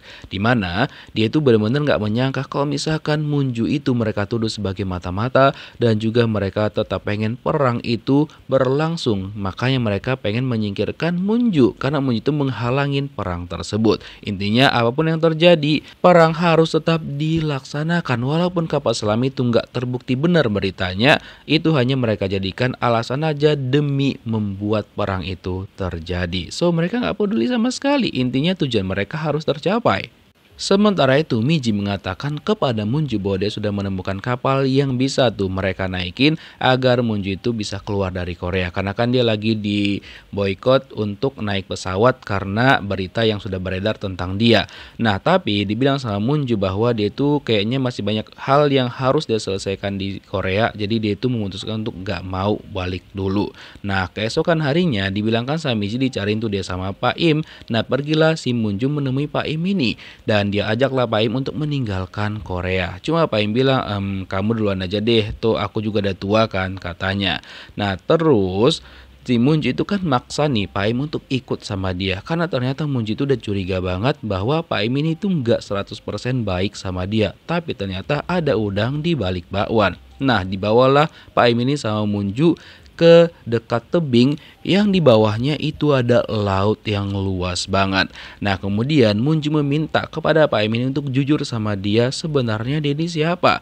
Karena dia itu memang terlambat sadarnya kalau Pak Im ini memang memanfaatkan dia, bahkan Junik juga. Dan akhirnya Pak Im ini mengaku bahwa dia memang adalah orang yang menyamar untuk membuat Junik ini diakui sebagai seorang mata-mata dan juga dia memiliki bukti-bukti yang banyak katanya. Dan dia jugalah orang yang mengirimkan nomor telepon yang ada di kertas putih di semua korban-korban yang sudah dia hilangkan nyawanya. Terus Pak Im ini juga bilang bahwa dia tahu tentang ayahnya Munju yang dicap juga sebagai seorang pengkhianat ataupun pembelot. Makanya ibunya Munju itu membawa Munju ke Amerika Serikat karena memang keluarga mereka itu udah nggak baik banget citranya. Tapi Munju nggak percaya dengan apa yang dibilang sama Pak Im ini. Intinya benar ataupun enggaknya Pak Im ini hanya memanfaatkan Munju dan juga si Junik aja. Dia sempat melepaskan ikatan di tangannya dan juga menyerang Munju, tapi untung aja Sanho datang tepat waktu dan akhirnya ngedor si Pak Im ini. Walaupun memang nggak sampai meninggoy sih. Nah setelah itu disuruhlah Pak Im ini untuk menghubungin orang yang nyuruh dia. Nah setelah itu Munju dan juga Sanho langsung mengatur strategi. Dimana dibilang sama Sanho itu mungkin jebakan tapi kamu datang aja, intinya ikutin aja apa yang kita rencanakan selanjutnya. Ya udah, akhirnya Sanho dan juga Munju udah siap-siap di sana, di mana mereka sengaja menyekap Pak Im ini untuk memancing orang-orang yang menyuruh Pak Im. Akhirnya datanglah orang yang menyuruh Pak Im ini. Dan kalian tahu siapa? Ya, ternyata itu adalah mertua dari Munju. Dan dia juga ada bersama Stelayang, di mana Stelayang ini ternyata diam-diam dia ahli juga dalam menembak. Jadi dibilang sama si mertuanya Munju bahwa kau hati-hati, bisa-bisa nanti kepalamu hilang gitu. Dan sebenarnya tujuan Munju juga mendatangkan mereka ke sana karena dibilang sama Changhi dan juga Miji bahwa dia pengen bahwa ibu mertuanya ini mengaku bahwa dia adalah Stelayang dan juga orang yang sudah menghilangkan nyawa suaminya, si Junik. Padahal Junik itu benar-benar perhatian dan juga sayang banget sama ibunya ini walaupun itu bukan ibu kandungnya. Dan di situ jugalah ibu mertuanya Munju mengatakan kepada Munju bahwa dia bukanlah ibu kandung Junik dan udah lama juga dia merencanakan untuk menghilangkan nyawa Junik karena setelah menikah dengan Munju, Junik itu jadi berubah dan gak mau lagi nurut sama dia.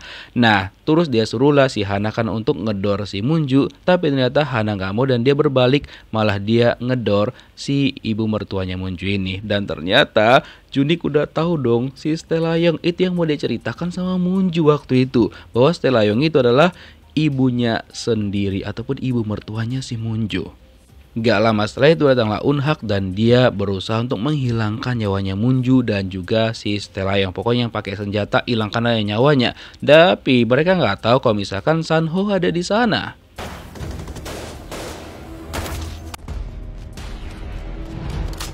Sanho langsung gercep untuk menyelamatkan Munju. Mereka pergi kabur dan terpaksa melompat dari ketinggian ini karena mereka tahu bahwa di bawah itu udah ada air dan juga Miji udah siap-siap bersama dengan kapal untuk mengangkut mereka.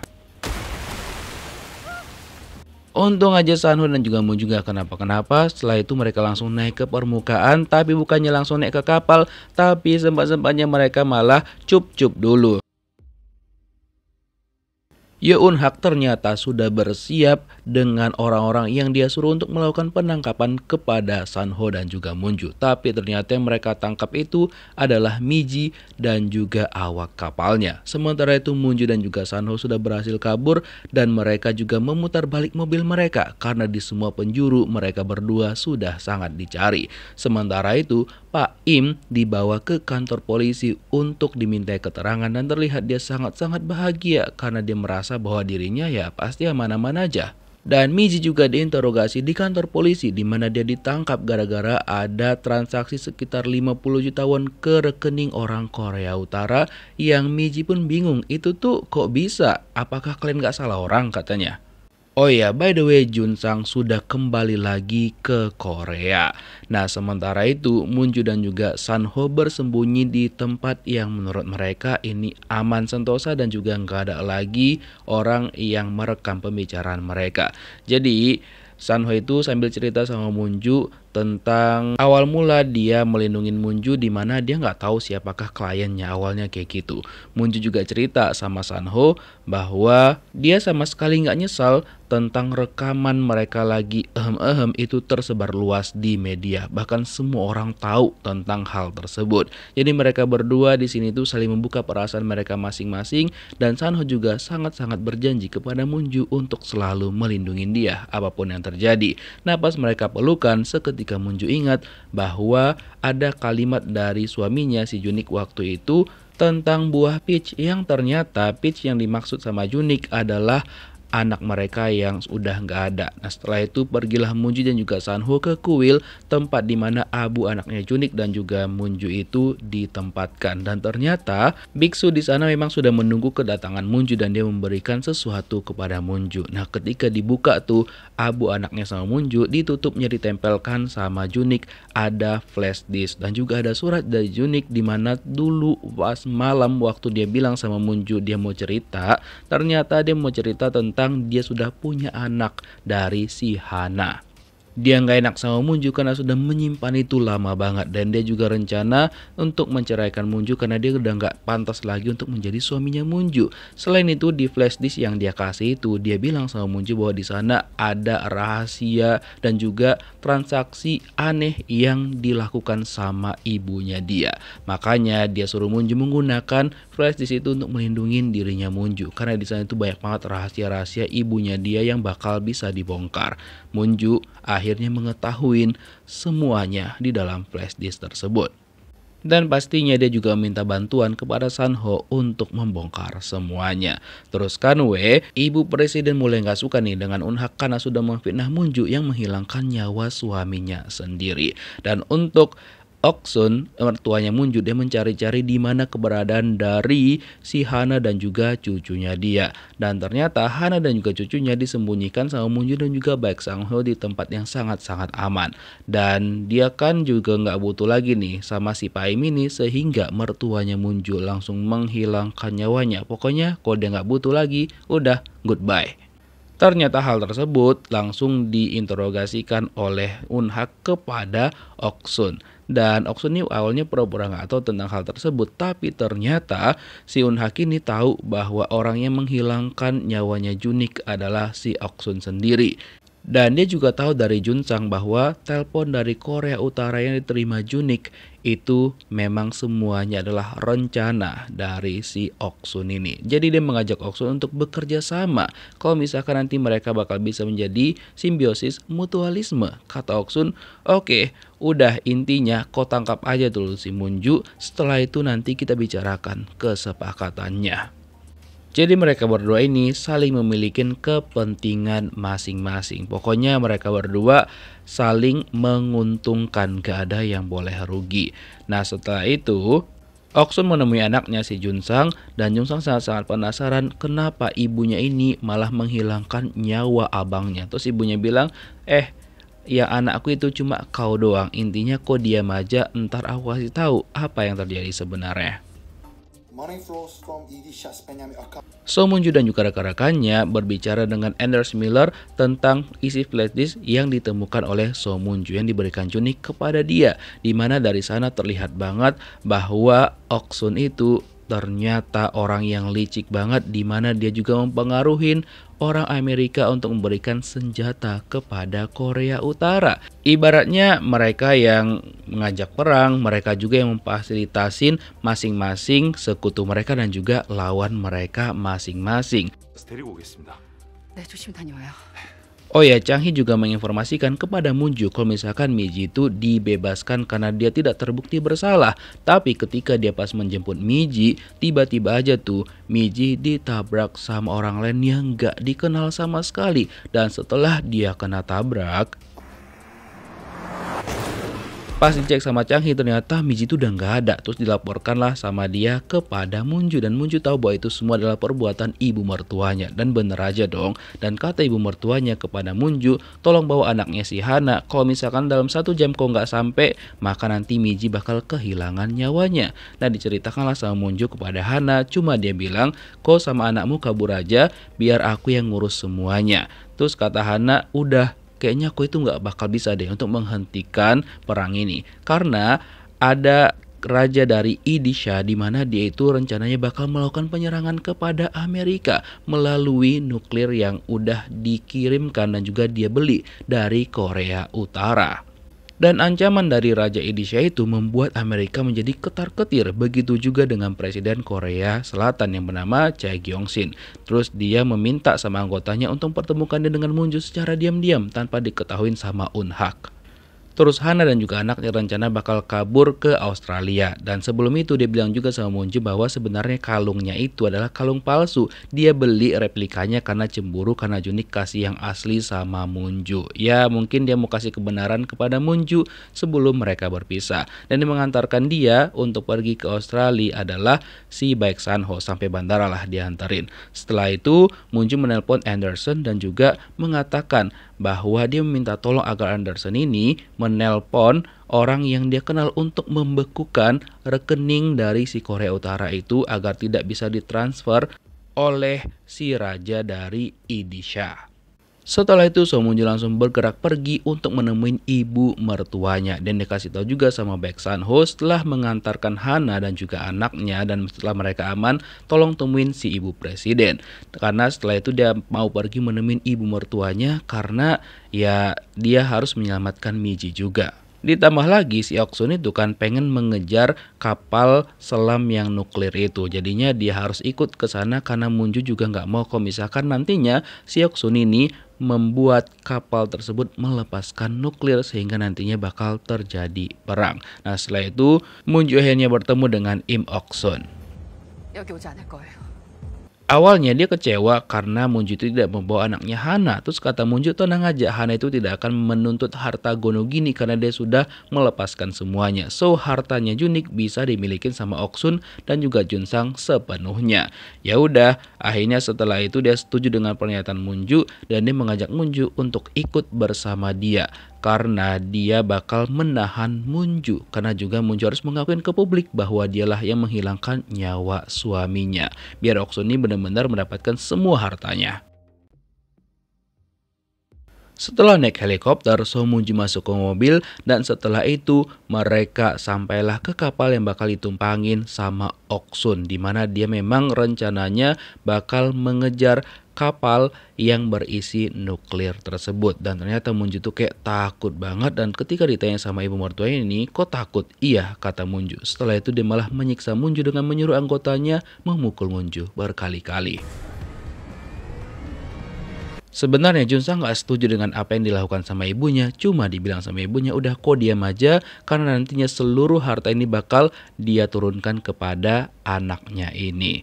Nah setelah itu Moon-ju dipanggil tuh sama si Junsang karena katanya ibunya mau ngomong sama Moon-ju. Dan Moon-ju mencoba untuk menyadarkan si Junsang ini, tapi Junsang malah marah ke Moon-ju dan juga menampar dia dan bilang bahwa kok itu gak tahu apa-apa coy. Setelah Munju dibawa ke ruangan ibu mertuanya, disinilah Oksun itu cerita sama Munju bagaimana caranya dia menjadi setelayang. Jadi waktu itu kan ketika dia masih ada suami, dia harus bertahan hidup karena suaminya itu terbukti sangat-sangat korup banget. Jadi dia mendekatin petinggi-petinggi dan juga menggunakan keahlian dia untuk bernegosiasi dan juga mencari tahu tentang keburukan-keburukan dari petinggi-petinggi di Korea khususnya. Lalu dia mengancam mereka dan dia juga ternyata mendekatin Amerika Serikat untuk mendapatkan sokongan. Makanya dia tuh selalu aman sentosa. Makanya setelah itu dia juga bermimpi tuh untuk memiliki kapal selam yang isinya nuklir, makanya dia mewujudkannya dengan hal tersebut. Nggak sampai di situ aja, dia juga mendekatin Raja Idisha untuk menawarkan kapal selam tersebut yang bakal bernegosiasi dengan Korea Utara. Karena kebetulan kapal itu milik Korea Utara. Katanya dengan kapal itu nantinya si Raja Idisha ini dapat mengancam Amerika. Jadi dialah yang sebenarnya mengadu domba negara-negara tersebut. Terus kan Baek Sanho pergi ke rumahnya si Eun-hak untuk memasang peledak. Setelah itu dia juga menemuin Eun-hak dan juga mengancamnya seperti ini. Jadi dia menggunakan Eun-hak untuk memancing si ibu presiden agar dia mau keluar dan juga berbicara dengan Baek Sanho. Nah, Baek Sanho awalnya itu nggak diterge nih sama mereka, tapi Sanho membuktikan bahwa dia memasang peledak di tubuhnya si Eun-hak ini adalah peledak yang luar biasa banget karena dia mencoba untuk meledakkan rumahnya si Eun-hak yang dia jadikan sebagai bahan percobaannya dia. Nah, setelah itulah akhirnya si ibu presiden memilih untuk datang menemui Baek Sanho. Karena dia menganggap bahwa mungkin pesan yang disampaikan sama Baek Sanho adalah hal yang cukup berguna bagi dia. Dia keluar dan juga menanyakan sama Sanho sebenarnya apa yang bakal disampaikan oleh Sanho kepada dia.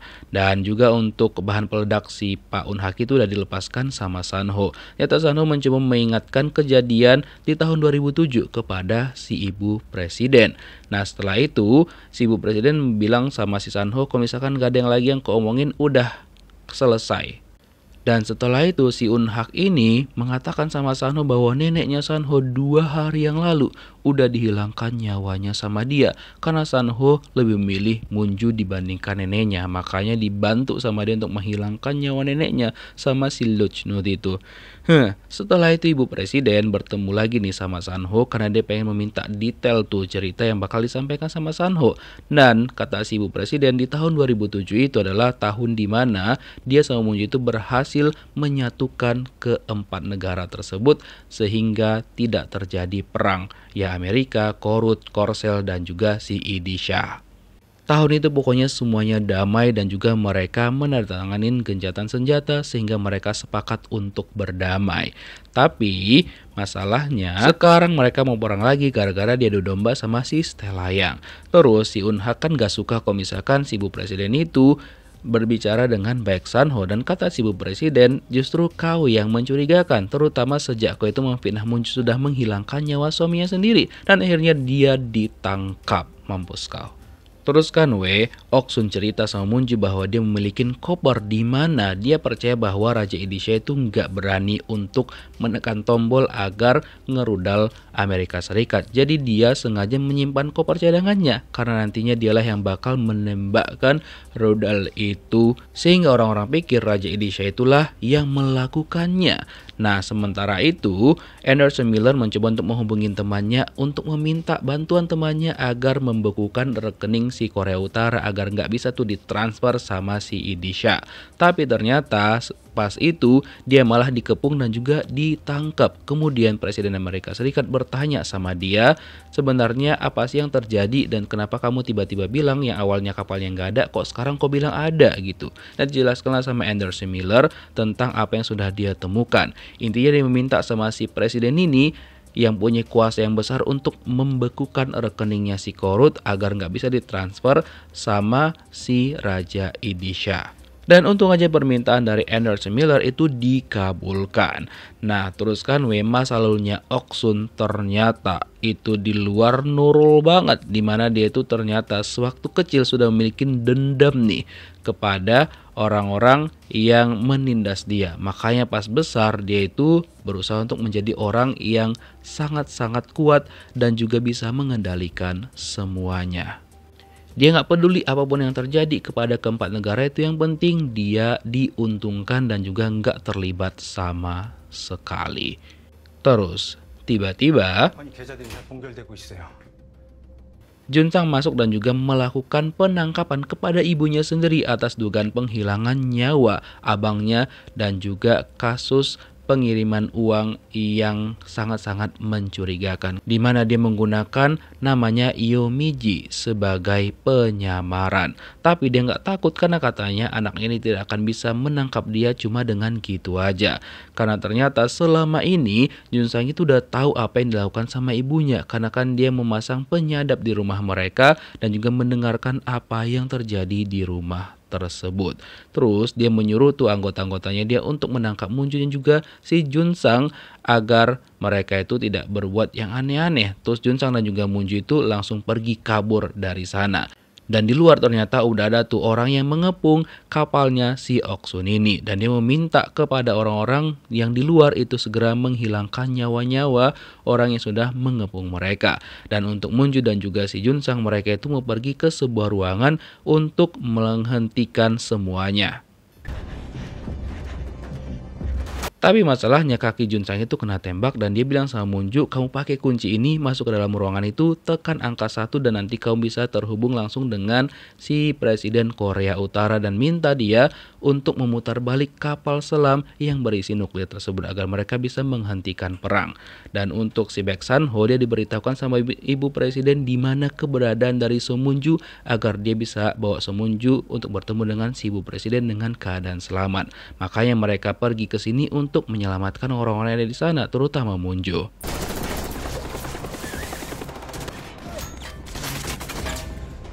Untung aja Munju bertemu dengan Baek Sanho tepat pada waktunya.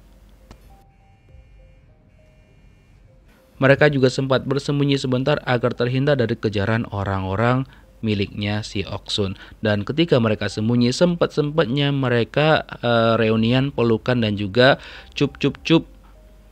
Barulah setelah itu mereka berdua melanjutkan misi mereka untuk pergi ke ruangan yang disuruh sama si Junsang tadi dengan melewati orang-orang suruhannya Oksun.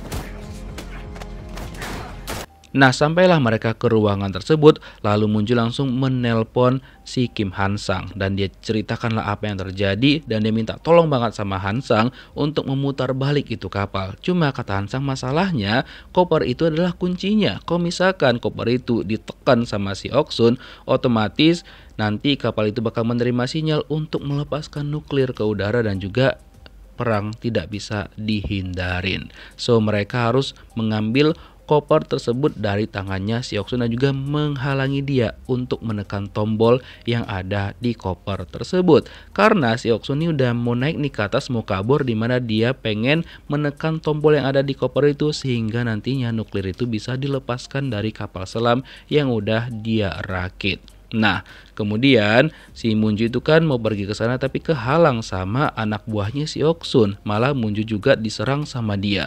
Tapi untung aja pas Munju udah sangat terdesak banget, ada Sanho yang selalu membantu dia dan juga ngedor anak buahnya Oksun.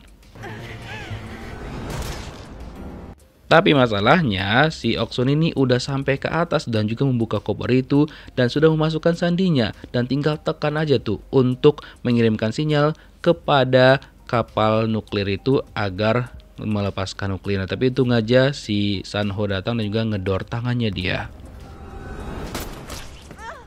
Tapi si Oksun ini nggak nyerah gitu aja, dia mencabut kuncinya dan juga membuangnya ke laut sehingga ya Munju dan juga Sanho itu nggak bakal bisa menghentikannya. Bahkan yang lebih parah lagi adalah dia menghilangkan nyawanya sendiri dengan ngedor dirinya sendiri, lalu dia langsung jatuh ke laut dan itulah air hidup dari seorang Oksun ataupun Stella Young.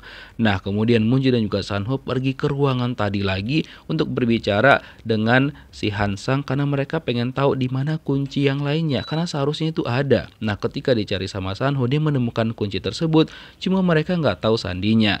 Nah, ketika ditanya sama Moonju kan, sandinya itu seharusnya mirip dengan semua koper yang dibuat sama si Oksun itu. Nah, kata si Hansang, kayaknya kopernya ada sama si Idisha itu juga gitu. Dan kebetulan Raja Idisha nelpon Moonju dan juga memberikan kode yang dia ingat untuk menghentikan semuanya. Ya udah dicatatlah sama Moonju dan juga dicoba sama baik Sanho dan ternyata mereka berhasil. Tapi masalahnya itu emang udah berhenti sih, tapi tiba-tiba bomnya itu malah aktif kembali. Emang kapalnya itu udah putar balik dan juga gak jadi mengeluarkan nuklir, cuma bom di kapal tersebut aktif kembali.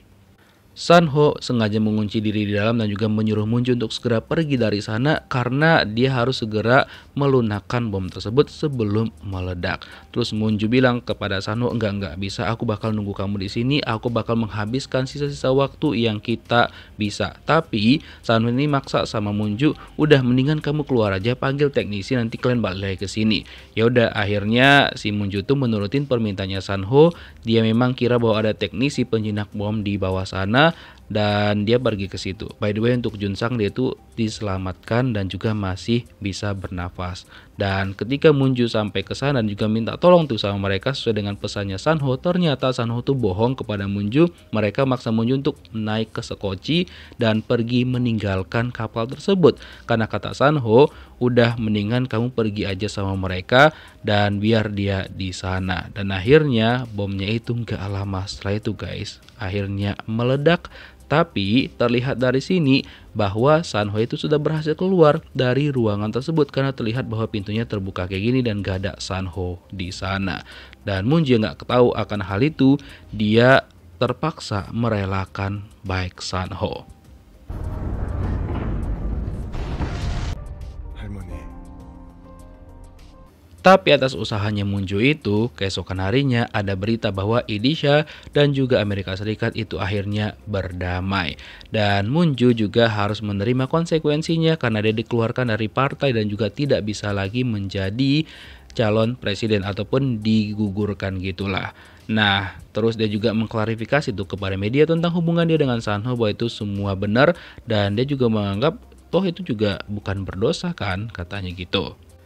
Terus Moonju dan juga si ibu presiden akhirnya berbaikan dan mereka juga saling memaafkan, saling minta maaf dan juga saling mengucapkan terima kasih karena mereka secara langsung saling membantu sebenarnya. Terus ibu presiden juga mengatakan sama Moonju bahwa Moonju itu diutus ke Amerika Serikat untuk mendamaikan Idisha dan juga Korea Utara.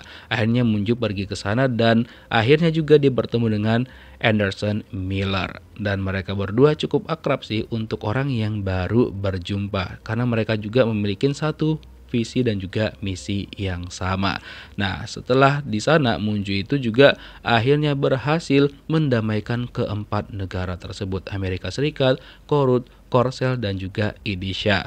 Dan dia juga langsung masuk di berita, walaupun bukan jadi calon presiden lagi, tapi orang-orang tetap banyak mendukung dia untuk naik sehingga tetap didukung tuh sama Miji dan juga Chang Hee. Cuma dibilang sama si Moonju, aku tuh nggak memenuhi kriteria, so udahlah nggak usah paksa aku.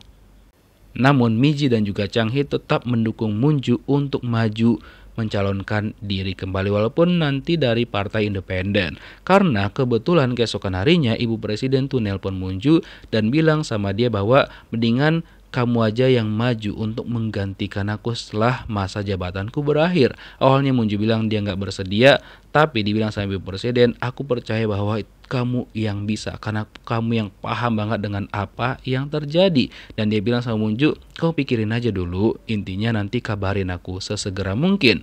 Dan jauh di sebuah tempat ada baek Sanho yang ternyata masih selamat dan terlihat dia mengubur kalungnya Moonju seolah-olah dia pengen melupakan semua kenangannya dengan Moonju. Dan mungkin dia memang sengaja melakukan hal itu karena dia nggak mau menjadi penghalang untuk karirnya Moonju, apalagi kan dia bakal maju menjadi seorang calon presiden. Dan setelah dipikirkan sama Moon Ju, akhirnya dia menerima tawaran dari si ibu presiden untuk maju lagi menjadi calon presiden Korea Selatan yang ke-22. Dan itulah endingnya teman-teman. Gimana menurut kalian semua? Apakah oke ataupun gimana? Silahkan buat komentar kalian di kolom komentar. Sampai jumpa lagi di review drama menarik lainnya ya. Terima kasih telah mengikuti review drama ini dari episode 1 hingga terakhir. Bye-bye.